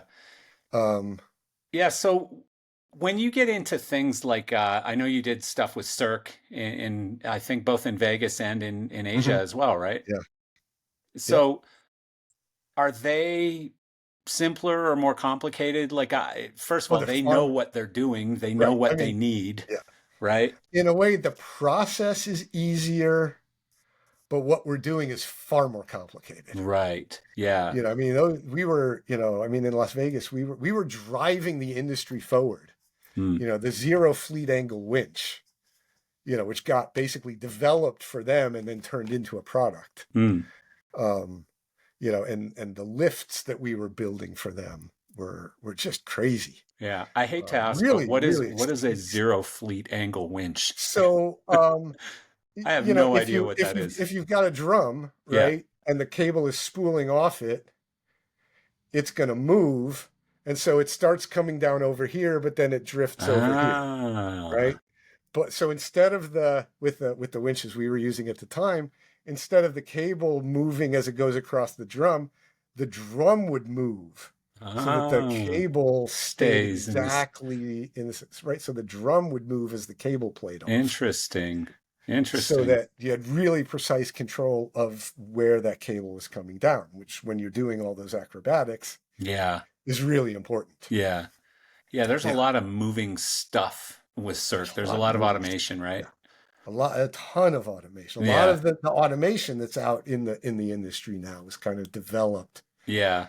to handle the combination of moving elements of, several lifts going at the same time, and machinery moving around up here, and acrobats going up and down and having to control all of that, and the emergency stops for all of that. And Was it O that had all the fountains and stuff, O the is the water? one with the water. Yeah, Yeah, we so didn't do O. I remember I got a tour of under the stage, all Yeah. the automation under the stage and the fountains and all that stuff from God rest his soul, Tim Brennan Mhm. at the time. Yeah. And I think it was either right after or right before the venue opened. And I was just blown away. I had Yeah. no idea all that stuff was going on under the stage. Yeah. It's Oh, it's just amazing. It's wild. absolutely incredible. Yeah. So yeah, like you said, they're the most challenging projects because of how technical and how much stuff is going on. Yeah. But at least the client knows exactly what But they're doing and right, what and they want. we work hand in hand with their designers, and they have their own designers, and they have, they know what they need to do, and so designing the stuff is a really collaborative Yeah. process. Easy for you to say. Trying to get that word right. It's a really collaborative process with their people, Right. and then because they're employees, their show people, their run crew come on earlier, and we really dial it in now for what that actual show is going to be. Yeah. Yeah. No, I completely get that. And yeah, so moving on from that. So do you ever do work like when you're talking about doing work for entertainment companies like a Uh-huh. Cirque or something? Do you ever do anything with like Disney or is that all Disney, in-house? those companies they tend to do most of their stuff in-house. Ah, I see. Occasionally if they're doing a theater, we may get involved in some respect. Yeah. But these days, your Disneys, your Live Nations, AEGs, I'd really love to do, get into Live Nation and Yeah, do all that of was the their, other one I was going to ask you is if you ever I'd get love into to do all them. their concert venues Yeah, for no them. kidding. Hey, we can do this for you. You don't have to do this yourselves. No kidding. Yeah. If you want to get this off your books, Yeah, no kidding. we'll take care of all your theater renovations or new designs. So is that just another firm like one of your competitors, or do they No, have an in-house department? I think they have an in-house department that does it. Ah, I see. So, And that's a big part of it is really people don't necessarily know that theater consultants exist. yeah, An architect builds a building, stagehands put on a show, designers design it, right? The idea that there was someone else involved in the middle there, making sure that that theater, that this building that an architect built works as a theater right, is the tricky part, right? Because you can design a great building, but if the stage isn't the right size or the fly tower is not the right height or any number of reasons, my college theater at Oberlin Hall Auditorium was designed by Wallace Harrison, same architect who designed the United Nations General Assembly building, the oof, Egg in Albany. wow, Yeah, also another terrible theater. yeah, And he designed the same kind of slopey roof as the General Assembly building, but that meant that our grid was not twice the height and then some of our proscenium. uh, And we just kind of were like, yeah, well, that stinks, and we got to trip everything. And so we learned how to trip things, and that's the way it goes. And there's a big concrete beam in the middle of our front of house lighting position that we would always hit our heads on. yeah, We just kind of took that for granted. The idea that there could have been someone who knew how theaters worked, who could have said, no, you can still have that shape, but you need to raise it up so that you get twice the height plus a couple feet, right, would have made a huge difference. right, yeah, Yeah, yeah. Well, what about like when you talk about doing, for example, something for Cirque in Macau, Uh-huh. or I think you did some work in Dubai. Like, is that a lot harder when you're dealing with obviously completely different cultures, different maybe ways of doing things? Maybe their Certainly, bathrooms have to be on the same side of the room due to religious reasons or something. certainly the first shows, the first theaters in Macau where they had never built anything remotely like these before, Hmm. was definitely challenging. Yeah. Um, learning how to communicate with them, how to get things done.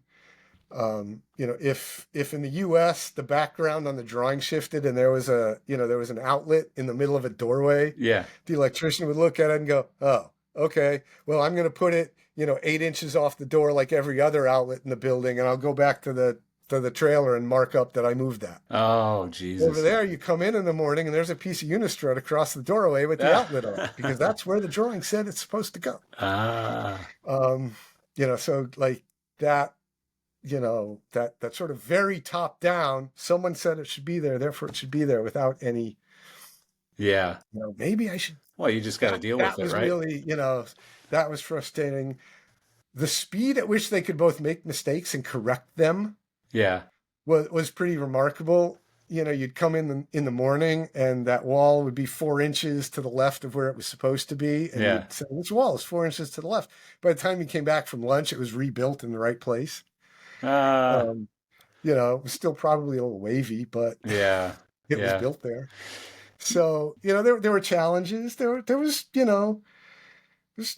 some differences. The first night I was on stage there, around 10 o'clock at night, four people in full, not hazmat suits, but coveralls walked out. There was four catwalks.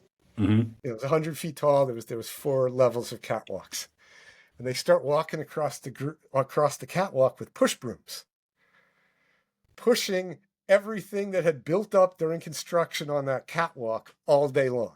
Oh Pieces boy. of sheetrock, pieces Oh of no. fiberglass insulation, water bottles, Oh broken no. drill bits, whatever, snips of wire, whatever's on, and they were just pushing them off, creating this waterfall of debris cascading down from these four catwalks. And Oh I'm watching it going, no. wow, that's fascinating.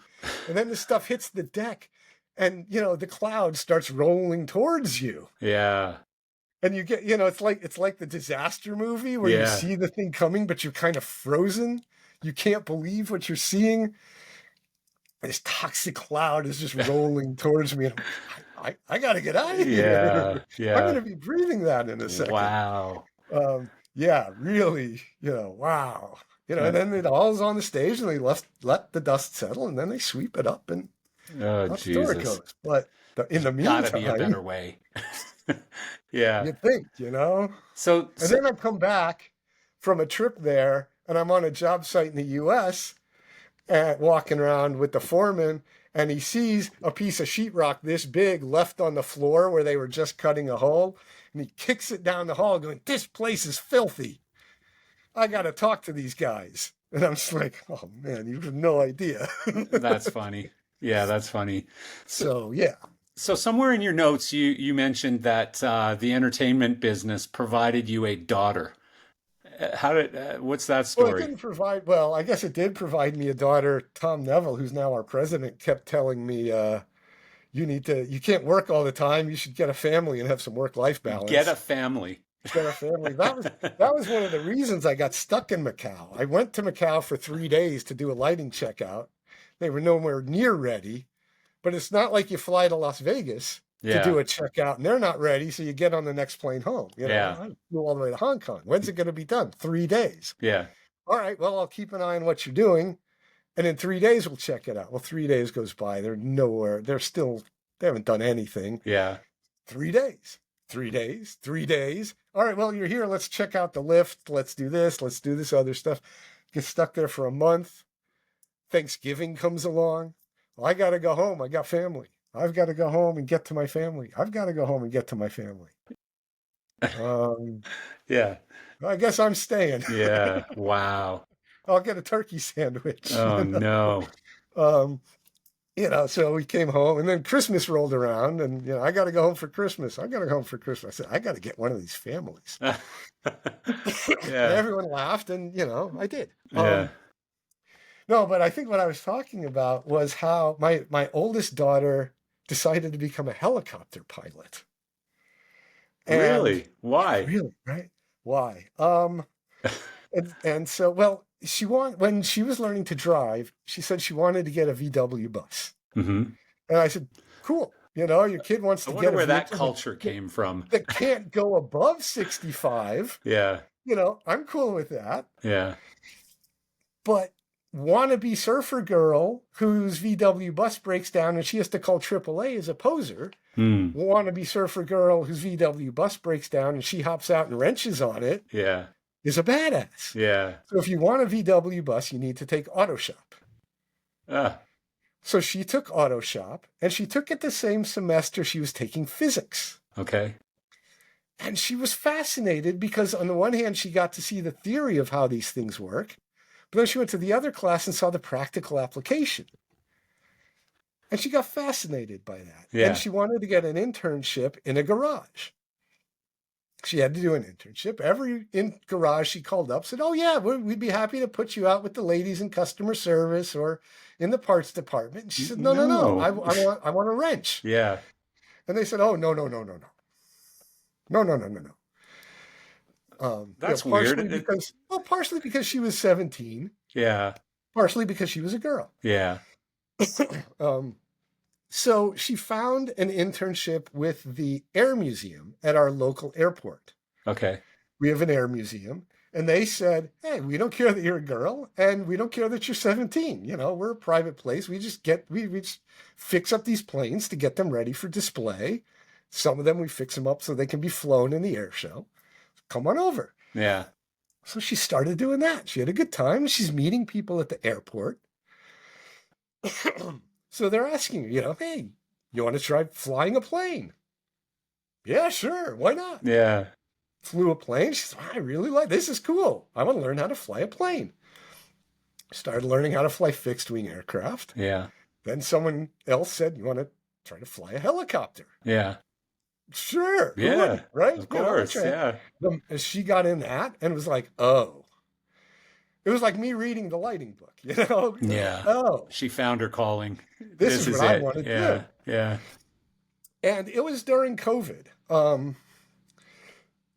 But by then she had gotten hired by one of the corporate, airfields, one of the corporate centers at this small airport. Yeah.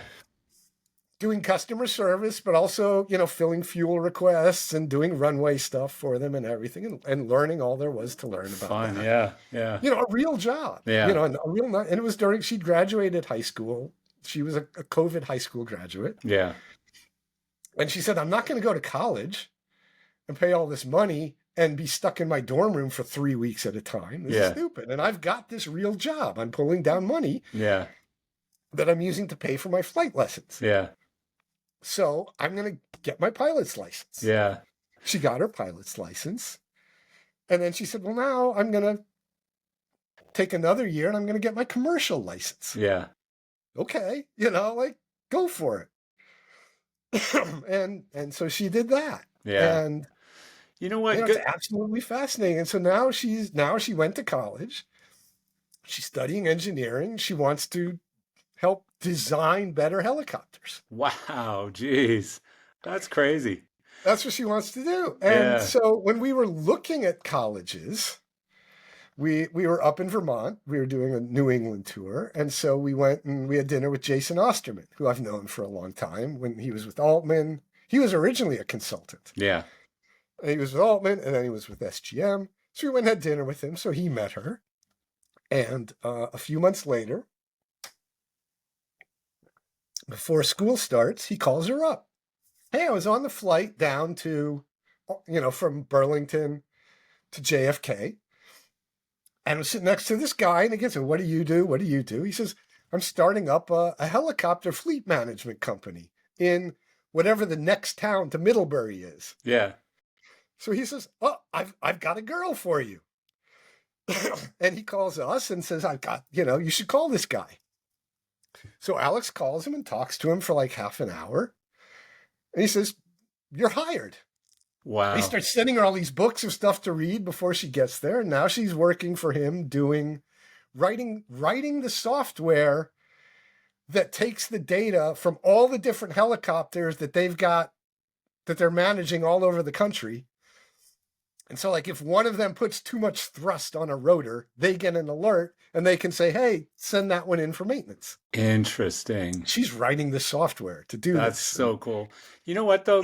It's good, crazy. Good for her. Yeah. And good for you as parents to allow her to go find herself again, and then decide to go back to college. No, but, it's like my son, race car driver, I never went to college, so I gave him I created a college fund right when he was born, and he had all this money in this college fund, and it was like, hey, you can go to college if you want. And he said, if it's okay with you, I really kind of want to find my way. And he's like his dad, he's very entrepreneurial thinking, and plus he's a race car driver. And so he ain't going to college. There's just no way he's going to go to college. And I'm totally okay with that. It's whatever suits him. And maybe someday, like your daughter, he'll go back to college because it'll benefit the new thing that he found. And, I know a lot of race car drivers who go back to college to take racing engineering. And Ryan, what's his name? I don't know. Oh man, he was an engineer, and he would always get the pole position in qualifying. Yeah, but couldn't win the race. Oh, really? Yeah. So I know a lot of drivers because he's got that engineering degree. He can go fast in qualifying, but he can't race. Well, most people who are really smart don't become race car drivers. And I'm not putting down my son. He's a pretty smart kid. But the thing is, they have to have a bit of a screw loose to do what they do. Or to do what we do. And if you're too much of an engineer, all of the things that can go wrong, and that can slow you down. That can really slow you down, So I was at LDI and talking with Kara O'Grady, who I worked with at PRG. Yeah. And what is your daughter doing? Oh, she's at college, helicopters. And Kara says, oh, one of my really good friends is getting ready to retire. She's the program manager for the Chinook program at Boeing. Jesus. We should have her talk to Alex. Oh my goodness. She talked with Alex for like an hour and a half. Just saying, keep doing what you're doing. You are perfect. I would hire you in an instant already. she's saying, I'm doing, human machine interface stuff. I'm going to get the instructor certificate. That's wild. So you get that instructor certificate, you will leapfrog people who come out with master's degrees. Yeah, Because that you've is got real wild. practical application, not just Yeah, math. that's So, so cool. as we say, her two biggest contacts Came in through her your industry. dream to design better helicopters have come from the theatrical lighting Isn't that business. crazy? Yeah, It's I mean, crazy. our tentacles reach very far. That's right. Yeah, They may be deep, but they the- spread wide. yeah, yeah, I'm with you. Well, Yeah. Howard, I'm having a blast, but I gotta go. Okay, I terrific. just backed up a meeting. I was texting. I couldn't see if you saw, but I was texting, and I just backed Well, up a good. meeting. But I mean, I could talk to you for 2 more hours. Well, we could do another one. I'd be more than happy to do your a second. knowledge of how a theater is put together is so valuable and so interesting to me. So Yeah. yeah, I'd love to do another one day. And And I would say to anybody listening, speak up. Whenever I get lighting, I go to LDI or I go somewhere else, I have dinner with lighting designers. I say, what is one thing that would make your day better? If you yeah, rolled into a place, what is one thing? And I was at dinner with a couple people a few weeks ago, and all four of them said, a bank of seats for center, seventh row that we can just pull out. Not that you need a crew of 6 guys to take half a day out of my load-in, but just a bunch of seats with power underneath that I can pull out. Okay, done. yeah, The next one will have that. We yeah, can do that. So if there is something that somebody says, I've wondered why they don't have one of these or why they yeah, don't do this, yeah, right? I'm on LinkedIn. You can look up my firm. Let me know. yeah. I want to hear what the people who are out Such a working with really good this point. stuff You know what? And even if you've want. done work on shows or on tour or in theaters or whatever, it evolves and it It evolves. It changes. So like you changes. don't know Yeah. everything anymore because you Why don't are you work in still that putting field. this in? We never do this. Why are you Right. still putting 400 amps over here? We're not pulling 400 amps Yeah, anymore. yeah. We'd love to know that stuff. Well, I So, mean, here's a perfect example. I was talking to a friend of mine who designs bicycles a few days ago, and he said one of the biggest things that you have to design on e-bikes these days is they have to have USB plugs on them. And I'm like, right. well, of course they do, like that makes perfect sense. But unless you were a person out using e-bikes, you might not think of that right away. So Yeah. the practical things that people who use these Right. things So maybe need. the regular receptacles in the booth, we should say, make sure you put in the receptacles that also have USB ports. Yeah, yeah, That might be a thing. I don't know. right. Well, then guess I had what? a friend on tour call me up the other day during the load-in, Mm, and he said, who designs the water faucets in the dressing rooms? Is that you? And I said, no, usually that's the architect. Why? He said, because they put in these ones with the sensor underneath, and the guy's trying to shave, and the thing keeps turning off, and it's driving him nuts. yeah, I said, hey, that's a really good point. yeah, yeah, You're trying to shave, or you're trying to take off makeup, yeah, and this thing only turns on for 3 seconds and gives you cold water. yeah, Yeah, from now on, I'm going to tell the architect we want regular water faucets in the dressing room so people can yeah. take off their makeup. So That was a common great sense and simple. call. Yeah. But you don't That's a know unless great you're trying to call. take off makeup in that bathroom, Yeah, right? I just So, like walking through the lobby bathrooms in yeah. the construction vest because the reflective stripe hits all those sensors, and so they go psh, psh, psh, psh, psh, psh, Well, psh, as you walk down the that's row. funny.